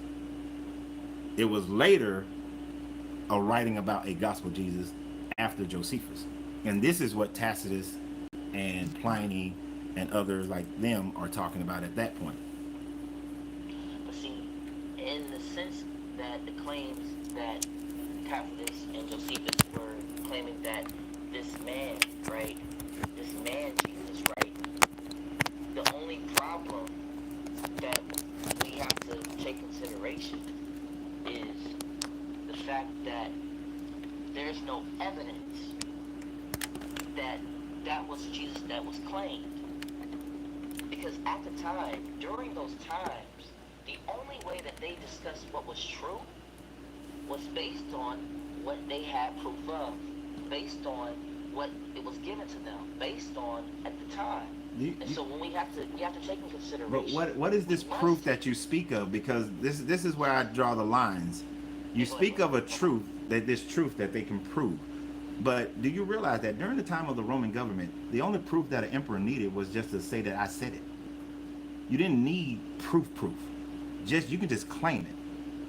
Vespasian is claimed to have spit on some ground, put some mud on a man's eye, and that man could see. To stand on a man's hand and that man's lame limb became whole. The storm and the other boats that saw him when he calmed the storm. What about him? No, but see, you're going left. You gotta look to all these. I know, but you're trying to take away from what I'm saying, and you're trying not to answer. No, let me rephrase. You're trying not to answer what I'm saying. Vespasian is claimed to have produced. I'm not trying to avoid your question. Say it Vespasian, again. who became the Roman emperor while he was down in Egypt, was claimed to have done some of the miracles of Jesus. Not all of them, and that's one of the things that Christians want to say. Well, if they didn't do all of them, then that's not right. But no, just some of them. And you have to recognize that even in the Jesus story, he doesn't do all the miracles that are in John are not in Mark and Matthew. Like his miracles become bigger and bigger as the story goes on. We'll talk about that. That's not a problem. But the thing about it is, there's no actual proof. Just because a historian Suetonius wrote that Vespasian did these things, but he has no proof that Vespasian did these things. Just like people wrote that Jesus did these things, but there's no proof that Jesus did these things. See, this is okay. It's belief. Can I? Yeah, you've been real patient, my man. Go ahead. Yeah, I'm sorry. Yeah, let me just because on that point, well, when you look at the gospel, you go from Matthew, you said that the miracles they increased throughout the gospel. That's somewhat correct, but if you read the gospel in its correct context, you understand that when Jesus came in Matthew, that he was introducing the kingdom of heaven. That was his sole purpose in Matthew. Nobody had ever heard about this kingdom of heaven, and the whole book of Matthew was basically revolving around that. And that is why in the book of Matthew, Jesus was referred to as the Son of Man, not to overshadow his preaching.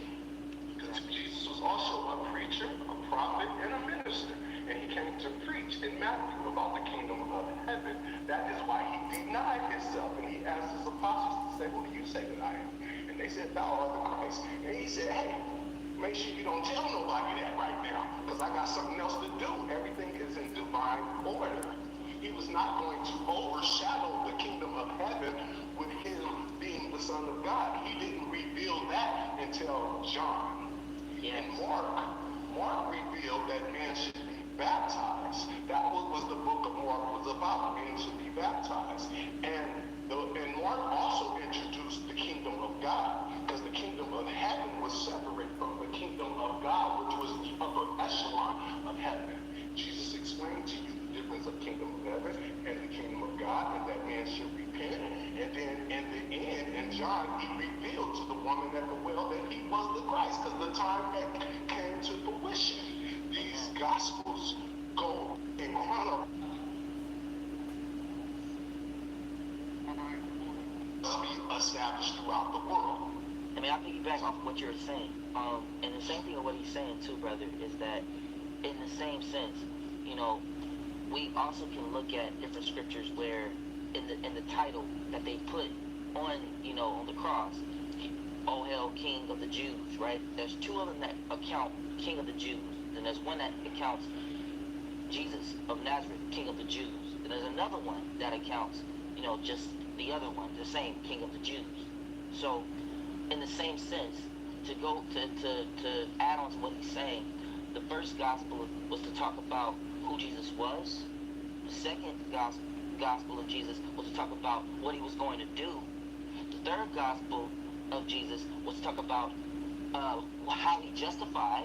And the fourth gospel is to talk about the deity of who he is. Yeah. The deity. And the third gospel of Luke gave the historical background in Joseph and Zacharias. It gave the historical background in Mary. It gave all the historical context you can find in Luke. And the reason that Jesus was the King of the Jews, but he was also a Hebrew.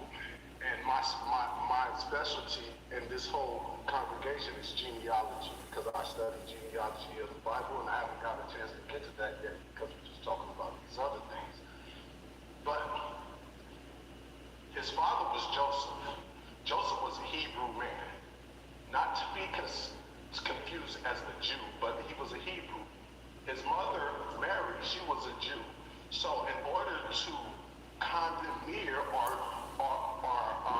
receive the two kingdoms that was here on earth, he had to come in the lineage of Joseph, which was a Hebrew, so that means he automatically gets the 12 tribes because he's the last king out of that lineage, and he was the first king of the Jews. The Jews had never had a king at that time, so he came in the lineage legally as a Hebrew, and his lineage, his bloodline was a Jew, so therefore he got both kingdoms. Everything is in divine order. Now, when you guys are talking about Adam and Eve, let me tell you this story. Wait. Let me just add in. Okay, go ahead. Everything that y'all have said is good for somebody who believes. But that's what it goes down to. It goes down to belief. And none of that is factual. And the mere fact that hold on, partner, I didn't interrupt you. I let you talk. I know. I'm sorry, but I got something for you. Go ahead. Well, it's not something about having something for me. It's just the mere fact that everything that you said, nothing that you said still explains the legendizing of the Jesus miracles. You know, you can say it sounds like good verbiage to talk about, well, this is why they didn't have as many miracles in the other ones, because it may make people think one way or another way. But the fact of the matter is, none of those gospels are written by eyewitness accounts. They're all written. John was. No, John was not. John. Yeah, no, They're, John was. they're all they are all You written. guys confused. They are all written decades, if not a century, after Jesus. No, John. If you study the linguistics of it all, it is decades and centuries after Jesus would have walked. None of them are eyewitnesses. There wasn't even a person named John. These are names that the church gave to them later on. They don't even know the names of the people. So, but it is just like any other story that has been legendized, like John Henry, a real man, but did he dig through a tunnel of a mountain in one day? No, because but the stories get bigger and bigger. The Jesus story and his miracles become a fish story of getting bigger and bigger as the story goes on. You can use all the different ideas of, well, the purpose of Matthew is this and the purpose of John is that, but the mere fact that at the end of the day, there are so many miracles in Matthew. There's more in Mark, then there's more in John, and more in Luke, more in Luke, and more in John, and it keeps growing. Sure. And these. But the information is just for precept. You say that information that you're giving is only for believers, and that's not true, because information can be used by anybody. I didn't say only for believers. I said your reasoning, your rationale, is good for believers. If you just want to, if you just want to be a believer and believe in something, then it's fine. But if you if you want to make it historical and make it factual, belief alone is not enough. You're absolutely That's what I'm right. saying. On you on that, because at the No, you can't go to an outside source of the Bible to prove the Bible. We can't go to an outside source to disprove the Bible. The Bible is a book that stands on its own. No, we can go to an outside source. No. How long have you guys been on? Wait a minute. How long have you guys been on this podcast today? Because you may not know the purpose of it. You've been on it for a while. So I've been on, not only have I been on it for a while, but I've been on it a couple of times. Okay. Listening to you about Exodus 6 and 7, and I've heard a plethora of things, and I've never interjected. Just like you said that there were plenty different Jesuses. Now, I didn't come on and say, well, that's a statement that you can't prove, or of course, that's such an outside statement. It's a statement that you made, and it stands out there for those who choose to accept it and those who choose not to accept it. and you know what? If you ask me, can I prove that those 4 different Jesuses existed that Josephus talks about? The answer would be no. It is all based on Josephus's writings. You cannot prove that there were those 4 different Jesuses, except There was another Jesus in the Bible. There was another Jesus. Hold on. I can prove to you that there was another Jesus in the Bible, so you are somewhat correct in that statement. I was going to say, except for the fact that when you look at Roman records, you can see a couple of the Jesuses because of offices that they held and punishment and the one that was tried by Governor Quintius. So you can see the offices that they held. But you can use outside sources to disprove certain aspects of the Bible. Like if I was doing the birth of Jesus kind of story, right? If I was going to do the birth of Jesus, then by looking at the time frames that Governor Quintius came down to Judea, to do the census.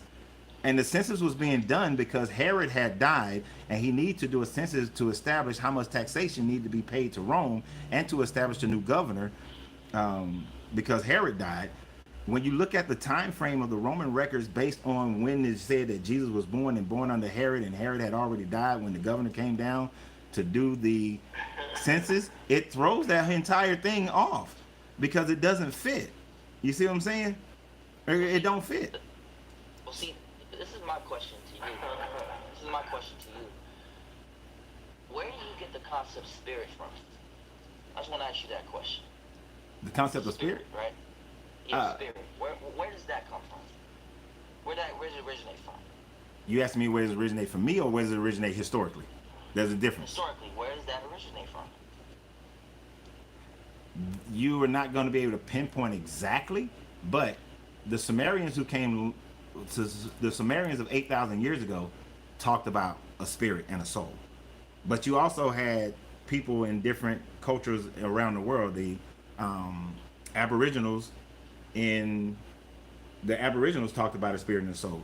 The Sub-Saharan Africans talked about a spirit and a soul. The Yoruba and the Ifa talked about a spirit and a soul. Huh? The Japanese predate the Bible and predate Israel, and they had spirit and Right. soul that I They read exactly. about So in Japanese culture. there are cultures that are long before anything that the Levant was talking about that had spirits and soul. But you can't say this one was first, because the more we dig, because we finding out in Göbekli Tepe is one of the oldest things that we have, as far as a civilization in the Levant, 12,000 years ago, and on some of their inscriptions they talk about a spirit and soul. But see, I guess what I'm trying to get to is what other source gives the most consistency and logic and reason than other than the Bible?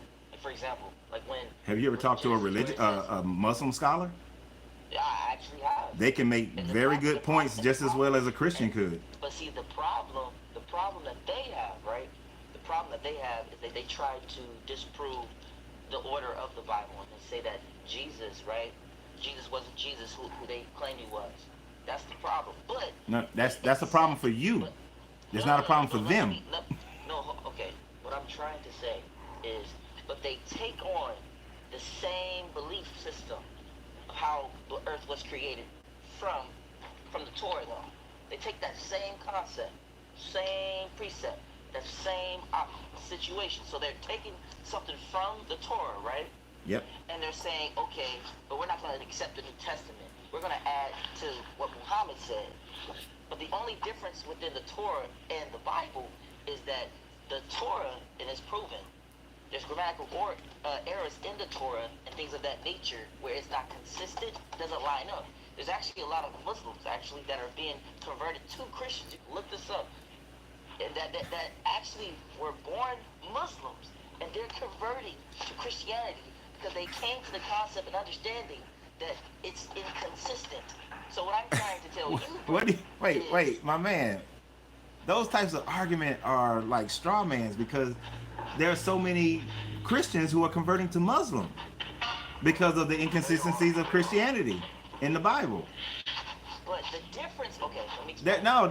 The difference is you believe in one and they believe in another. That's the true difference when you really break it down. It's a difference of belief and preference. Okay, so my question to you is, when Genesis, where it says, when God said, "Let there be light," how does that not fully make sense of how things work with logic and reason? We know that light, what he meant, right? It means order, it means truth, it means obedience, it means actual morality. If we look into the word, the Hebrew root of these words, we learn that light means order, means logic, means reason, means truth, means knowledge, means obedience, right? Universal. Let me get you to mute yours real quick. Sorry? The other guy, he had a whole bunch of background noise. Oh, what up, man? So when we look into that, and we even look into the scripture where in Genesis, where it speaks about where we're made, how we're made in God's image, and how he said, let us make man in our image. Mm-hmm. How can God be love if God can't pertain to love something eternally? God can't be something. God has become something. God always is something, right? So that's the problem. That's another argument that goes with Muslim, right? God can't be love if he has to learn to love. God always is love. God always is love. And if God's always love, then that means that God always loved, which means there's three that conforms that evidence, because we as creatures, right? We as human beings three-dimensional world. We process information by three. For example, you exist, and let's say you have a wife, right? She exists. Then you have a child. That proves that you exist. Proves that you exist right off the lineage by three. Everything operates by three. Light, right? We have light. No. Let me explain. No. Light. Okay. May I explain? Go ahead. It's just that my day is getting ready to get started. Cause you see that dude. Well, you can't see it on TikTok. Okay. My cigar lounge has supposedly been open for an hour now, so anybody can walk in, and then I have to cut it off abruptly, and I hate doing that. But go ahead. Okay, so light, for example. Light that we see pertains three concepts. We have the absolute source of light. Then we have the perception of how we see light. Then we have the darkness that's what's outside of the light. For example, a shadow. A shadow, right? A shadow is an object that is opposing and is formed from the object that's forming against the opposition of light. We have the figure that shows the shadow. Then we have the darkness that's inside that shadow. Then we have the object that creates that shadow. So everything that works, logically speaking, right? Like a perception. We all see there's only one truth, but we have three sides. We see the truth, we see the lie, deception, and we have the perception of what we choose to see, light or dark. So everything operates logically in three, in the same context. And that proves the creation of logic, which means that there's logic and reason, which is truth, obedience. And obedience of light operates in logic, and God operates logically. Okay. In causality in the system. All right. So in the same instance, the Egyptians have the rule of three. The Sumerians have the rule of three. So why not their God is not the God? Why not their creation story, not the creation story? And mind you, the Sumerian creation story, which was written before the Hebrew creation story, is pretty much the same, very much the same as the the Torah creation story. The let us create man in our own image. How is it the same? The let us create man in our own image was, and it's more detailed, and I'm not saying that I agree with it. I'm not saying I agree with it at all. But in their story, they say that Enlil, Enki, Ninharsag, and Anu got together in the Apsu and said, let us create man in our own image. And then after that, they manipulated our ancient hominid genome and manifested, after 16 tries, created Adamu and Titi, and then they were placed in the Garden of Eden in Chaldea. And they were there to tend the garden and rule over the other forms of man that did survive, of the 16 different variations, because most of them did die. And then from that 16 variation, when Cain murders Abel, Cain goes and get a wife from one of the other forms of man that were manifested, that were created by the Anunnaki. So they have very huge similarities in story. The same thing with the Egyptian. In the Egyptian, it is for your in the beginning there was darkness and all that, and chaos reigned. There was the Ogdod, and the Ogdod, which is manifested, now theirs is in fours, is manifested as 4 parts, and within each 4 part there's the masculine and the feminine version of each part. Those parts then had the cosmic egg and birth Ra, and with the birth of Ra there was light, and then Ra and Amphiphis is the chaos and darkness, and from Ra the material world was manifested. So you have that you have different strings that they could pull from, since they came from a later time frame and would have had knowledge of all these other stories or other philosophies of this creation. So you do, I just wanted to know, so you do know before Moses wrote Genesis, right? You do know that there were other things that happened, that other ancient people, right? Like we have the people of Job, right? And these people this actually happened. Like even the concept of You say there's proof, but you're not saying what the proof is. You see, that's Right. No, you I have to think, say what the think when proof is, and literature is not proof.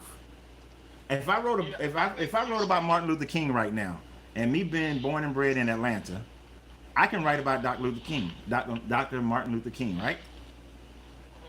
And if I exaggerate a little bit here or there, if I exaggerate, but I add in some, he was in Atlanta, he was in Selma, he wrote these letters, but then I add in some of my own things.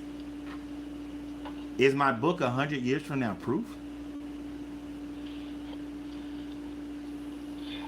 I think when you're speaking as a believer and you're speaking to somebody who's not a believer and you're trying to intellectualize the conversation, why they should believe, and pointing to archaeology, there we go with that archaeology or whatever.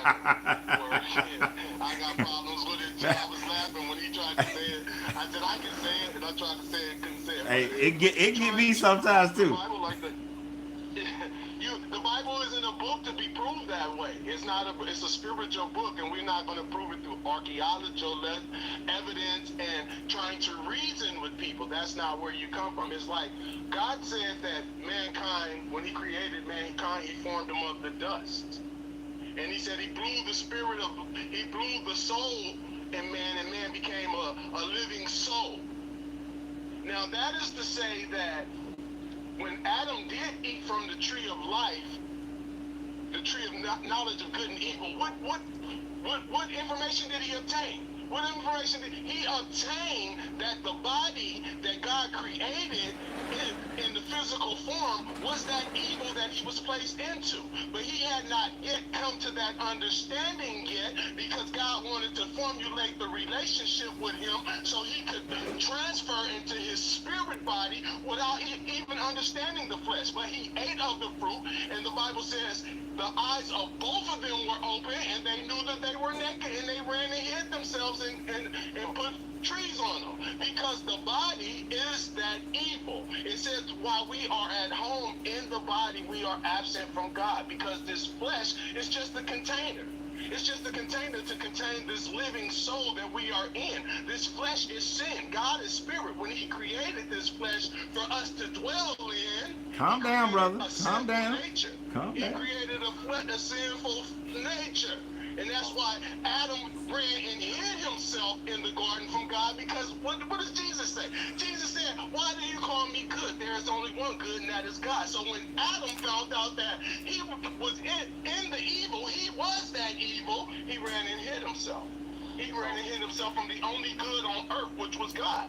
And we like to have this prerequisite thought. Oh, God knew Adam was going to sin. God knew this. Okay, if God knew Adam was going to sin, why did God say, I have been monitoring the man in the garden, he's alone, and it's not good for him to be alone? That statement would have never been in there, because God would have already knew that the man would have been lonely, and he would have already added the woman. So the scientific experiment that was happening live for us to witness, God said, I created the man, I monitored the man, I seen that he was lonely, so I added a woman onto him. We see Bruh, see, break it down. Bruh, you preaching.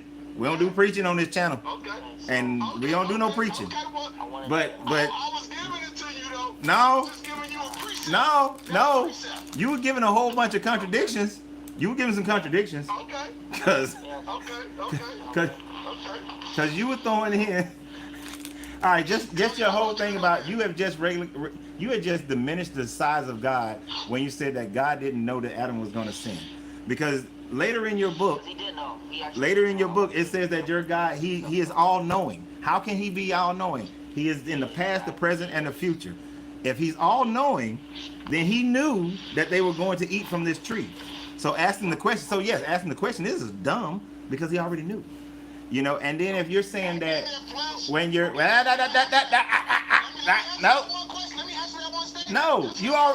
you already answered it in your earlier statement when you made the claim. Your claim is the answer. That's not true. And then you were saying that man is that when they're in the body, you're in the evil and all this sort of thing.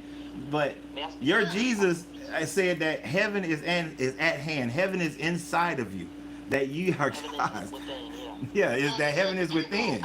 So that's a contradiction. May I ask you? No. Hold on, brother. Hold on. We having a back and forth right quick. Y'all had plenty of back and forth. Just give me a second with it. All right, but don't preach. I'm telling you right now, don't start preaching. No. So Okay, I ain't gonna preach. lower the I ain't gonna tone. preach. Lower the tone. So, okay, when man is at home in the body and the man commits sin in the body, that is his own sin, absent from God, and God deals out the judgment. So you act as though God has a crystal ball and he's in the mind of every man. So man, inside of sin, he has the choice to do what he wants to do. Is that not So omnipresence? you're saying God, I don't know, is that your interpretation of it? Because that's not my interpretation of God in the mind of every man. And that is what creates differences. You can have a different interpretation, but omnipresence has one meaning. God is omnipresent. Omnipresence is everywhere. Omni, all, presence, everywhere. We're everywhere. So omnipresence is he is everywhere, in all things. Your mind, your body, outside of your mind, your body, in the side of that damn gone espresso maker over there in the corner. He's everywhere.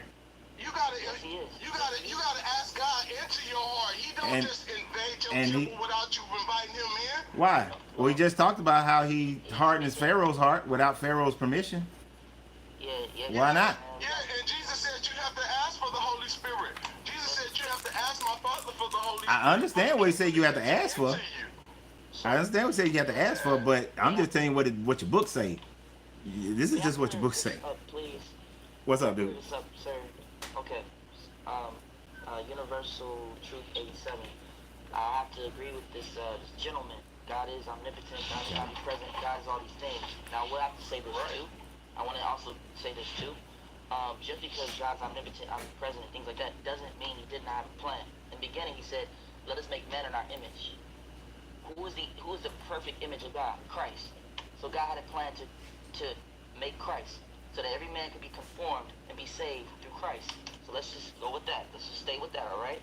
That was the plan before the beginning. Even if you read Hebrew. See, even if you believe that Jesus and God are the same person, right? That's the way you believe, because that's how you're speaking right now. You believe that Jesus is God. Jesus is God. Okay, well, I can understand why you're saying what you're saying.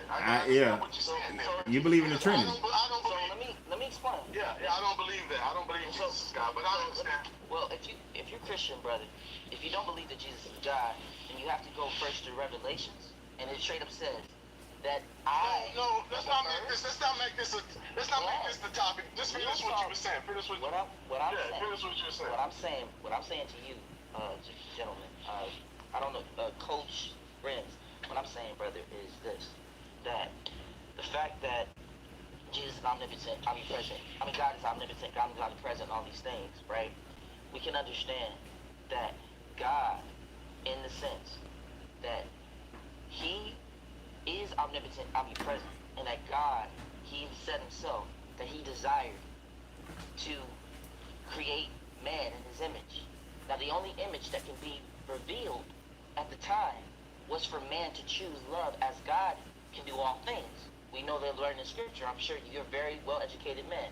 You know that God says himself in Psalms that he's the God of good, therefore he's also created, therefore he's also allowed evil. Right? We can agree. I'm sure you know that scripture. Well, in Isaiah, he said he created the calamity. Come on. He created the waster and the destroyer, right? Yep. Come on. And we also know that in Romans, we also know that he said he created some for honor, some for dishonor. We know that that's scripture, that's biblical. These things are true. But what we must understand is that the concept, when God said, let us make man in our image, and we learn it, we read John 1 through 4, we know that Jesus is the light of man, right? The same light that he said, let there be light in the beginning. And that same light being, let there be light in the beginning, is a concept of morality. Knowing to choose right from wrong. Knowing to choose to seek the goodness of God, right? We also know that our flesh dies, right? Our flesh doesn't have eternal life. But our spirit has the possibility of eternal life. The same example, when a breath leaves the body, it's the breath that keeps the body whole. It's the breath that makes the muscles work. It's the breath that actually operates the heart. It's the breath that controls the mind. It's the breath that does these things, and it's the breath that God has given us that gives us life in the same sense. So if we're speaking about these things, we must take in consideration that the body does not create the breath, but the breath is what creates the body. So what happens to the breath after it leaves the body? Where does the breath go? Where does it leave? The breath goes to where it started. And we can understand and we can look and examine with our brains that we know that it's the breath that gives life. We can understand that the breath, which gives life, is what gives us the ability to breathe, to live, to exist, to have a presence, to have morality, to have thought, to move our muscles, to operate. We were just, as we look, the same concept that he said, you go into the ground, we started as into the ground. We came from dust, we go into dust afterwards. But the spirit, the breath has a place to go. What happens to the breath after it leaves? I'm with you, and you know why I'm with you? Because 500 years before there was a Jesus, there was Buddha, and he taught the same thing. That before Buddha, there was Brahma, and he taught the same thing. And that the Sumerians taught the same thing. And that our ancestors, when you go all the way back, and I can go Ifa and everybody else, but when you get all the way back to the first religion of man, which is called animalism, they taught the exact same thing back then. The Egyptians called it your Ka. They taught the same thing, that Ra brought you your Ka, your breath of life. So man has recognized just through observation that breath is life. So if you're going to write a spiritual book about a creation God, the breath has to be part of it. So that does, but what I'm saying is that in no way proves one religion over the other. It is just that man can be on one side of the planet and on this side of the planet and recognize the exact same thing through observation, and then just maybe tell it a slight different way based on their culture and their environment. I would have to disagree with you, man, because... Why not? We've proven that with monkeys. There's like some monkeys in Japan, and then they got some monkeys in Okinawa. The monkeys in Japan start washing off their fruit, and then the monkeys in Okinawa start washing off their fruit. Mind share is a common theory. The Hindu call it the Akashic record, where we all have a mind share of thought. But how can you disagree when, this is what I'm saying, you want to disagree, but other cultures show that they have that same teaching. You can't disagree if they have that same teaching, because they have it. With the pyramid. Hey, I had a question for Sean real quick though. So Sean, do you think that Yeshua or Jesus, you think he's the Son of God or the Father? Because he can't be both. Jesus is the Son of God, who is also the eternal Son of God, which we learn in John 1:4, where he says, in the beginning was the Word was God, the Word was with God, and that Word became flesh. Actually, have you ever looked up that in the Koine Greek? How from the Son of God? Wait, real quick. Real quick. Have you ever looked that up in the Koine Greek? In the original writing of it? Because in the original writing of it, if you actually translate it correctly, it says, in the beginning was God. I mean, in the beginning was the Word, and that Word was a God towards the God. And that God, and so it separates the two. It doesn't say a God. Yeah, no, yes, no. In the actual true translation of it, it said, in the beginning was the Word, and the Word was a God. And that God was towards the God. But see, the a God that he's speaking about in the same context, what's happening is he's given a divinity of the triune God, as in Father, as in Son, as in Holy Spirit. And if you look into it never gave a unity in that, John. In the original writing of it, it was never unified. It was later unified. It was later unified after the Council of Nicaea. Well, the process during the Council of Nicaea unified it. No, but prior this, unified. And this is why you had Gnostics. This is why the majority of Christians were Gnostic, and they didn't believe in a Trinity, because of that reading of how that is truly read. We have just went 1700 plus years of being forced to accept only a Trinity, because that has been what it's been since 325. But prior to 325, there was no Trinity. Most Christians didn't believe in a Trinity. The Roman Christians did. When Jesus was on this earth and had the disciples, they preached the gospel, they preached the Holy Spirit, they preached the Trinity. Because even when Jesus left, he told the disciples, he said, there will be one that comes after me, and I will leave my spirit with you. He'll be the comforter. And so what happened, Paul and all these other people, they taught about the Trinity. They taught about Jesus, they taught about the Father, they taught about the Holy Spirit. Even the ancients, before even when Moses wrote the Genesis in the Bible, they believed in the Trinity. They believed in the Father and the Son and so forth. They understood that there was more. They understood the concept of God being more than just. They didn't understand it. No, they man. didn't understand the Holy Spirit. That's They new knew that there times invoking their thought process so let me over a break this past down time. for you. Let me break this down No, for you, brother. but So back in the time, wait. We gonna have to shut this down though, because I can't be doing this when the other people for the lounge start showing up. We do this from 10 a.m. to 12 guaranteed. After 12, at a certain point, I have to shut it down because it's almost 1:30, and I know that my day smokers are about to come in here. So I love it. Don't get me wrong. So I hopefully on Thursday, and I don't do this TikTok channel tomorrow. This TikTok channel won't be back till Thursday, because I do my relationship channel on Wednesday. But I love to have you guys here on Thursday. We can continue this discussion on Thursday, 10 till noon. And so it gives you time to gird your strength up, your information, and we can, because this is fun. This is good because nobody's yelling and getting mad at each other and people calling each other names and all that sort of thing. We're having good adult conversation, put it that way. All right. And that's how it should be. And I wish more people could understand that brothers can get together. We can disagree, but we ain't got to call each other names. We ain't got to do like some guys up there to all this massa this and massa that. We can just have a conversation. And in our disagreement, we can walk away and say, we all cool with each other. Because if you guys all walked in here right now, we'd have a good time. Just talking and conversing.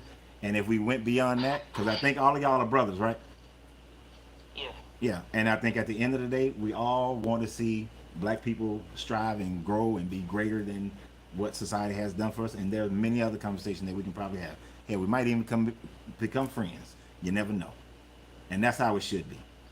Because that is true. If we all will agree that love is a very important thing, and that we all should have love and consideration and kindness towards each other, and regardless of our differences. And that's one thing I do like about this discussion. And I actually hate the fact that I got to shut it down right now. But my business partner is sitting over here with his little ugly self, and I know he's gonna have something to say in a minute, and so just want to go ahead and call it a day. But I really, really appreciate you guys. All right. So. Yeah, likewise, man. Likewise. All right. So, Take care, man.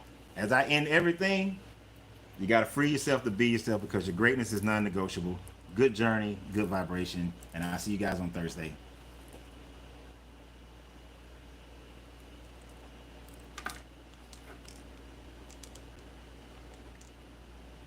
And for my YouTube people, I appreciate you guys. I know I didn't get to answer a bunch of y'all questions, but what I'm going to do is I'm going to cycle through a lot of the questions and statements that you guys have made, and I'll look at some of them, and I'll utilize some of those statements to make independent videos of, because I never want to ignore you guys, because you are my biggest, YouTube is my biggest supporter, and through YouTube, more than likely, is where we'll get to a point when we have all the subscribers and we start doing memberships and things like that, where there's already a membership on there, so you can join and become a member.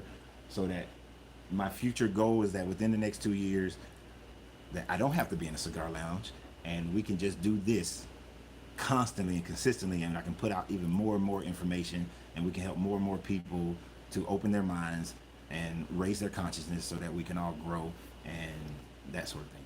So I look forward to seeing you guys, and I'll go through your questions later on today and start planning other videos. So y'all have a great day as well.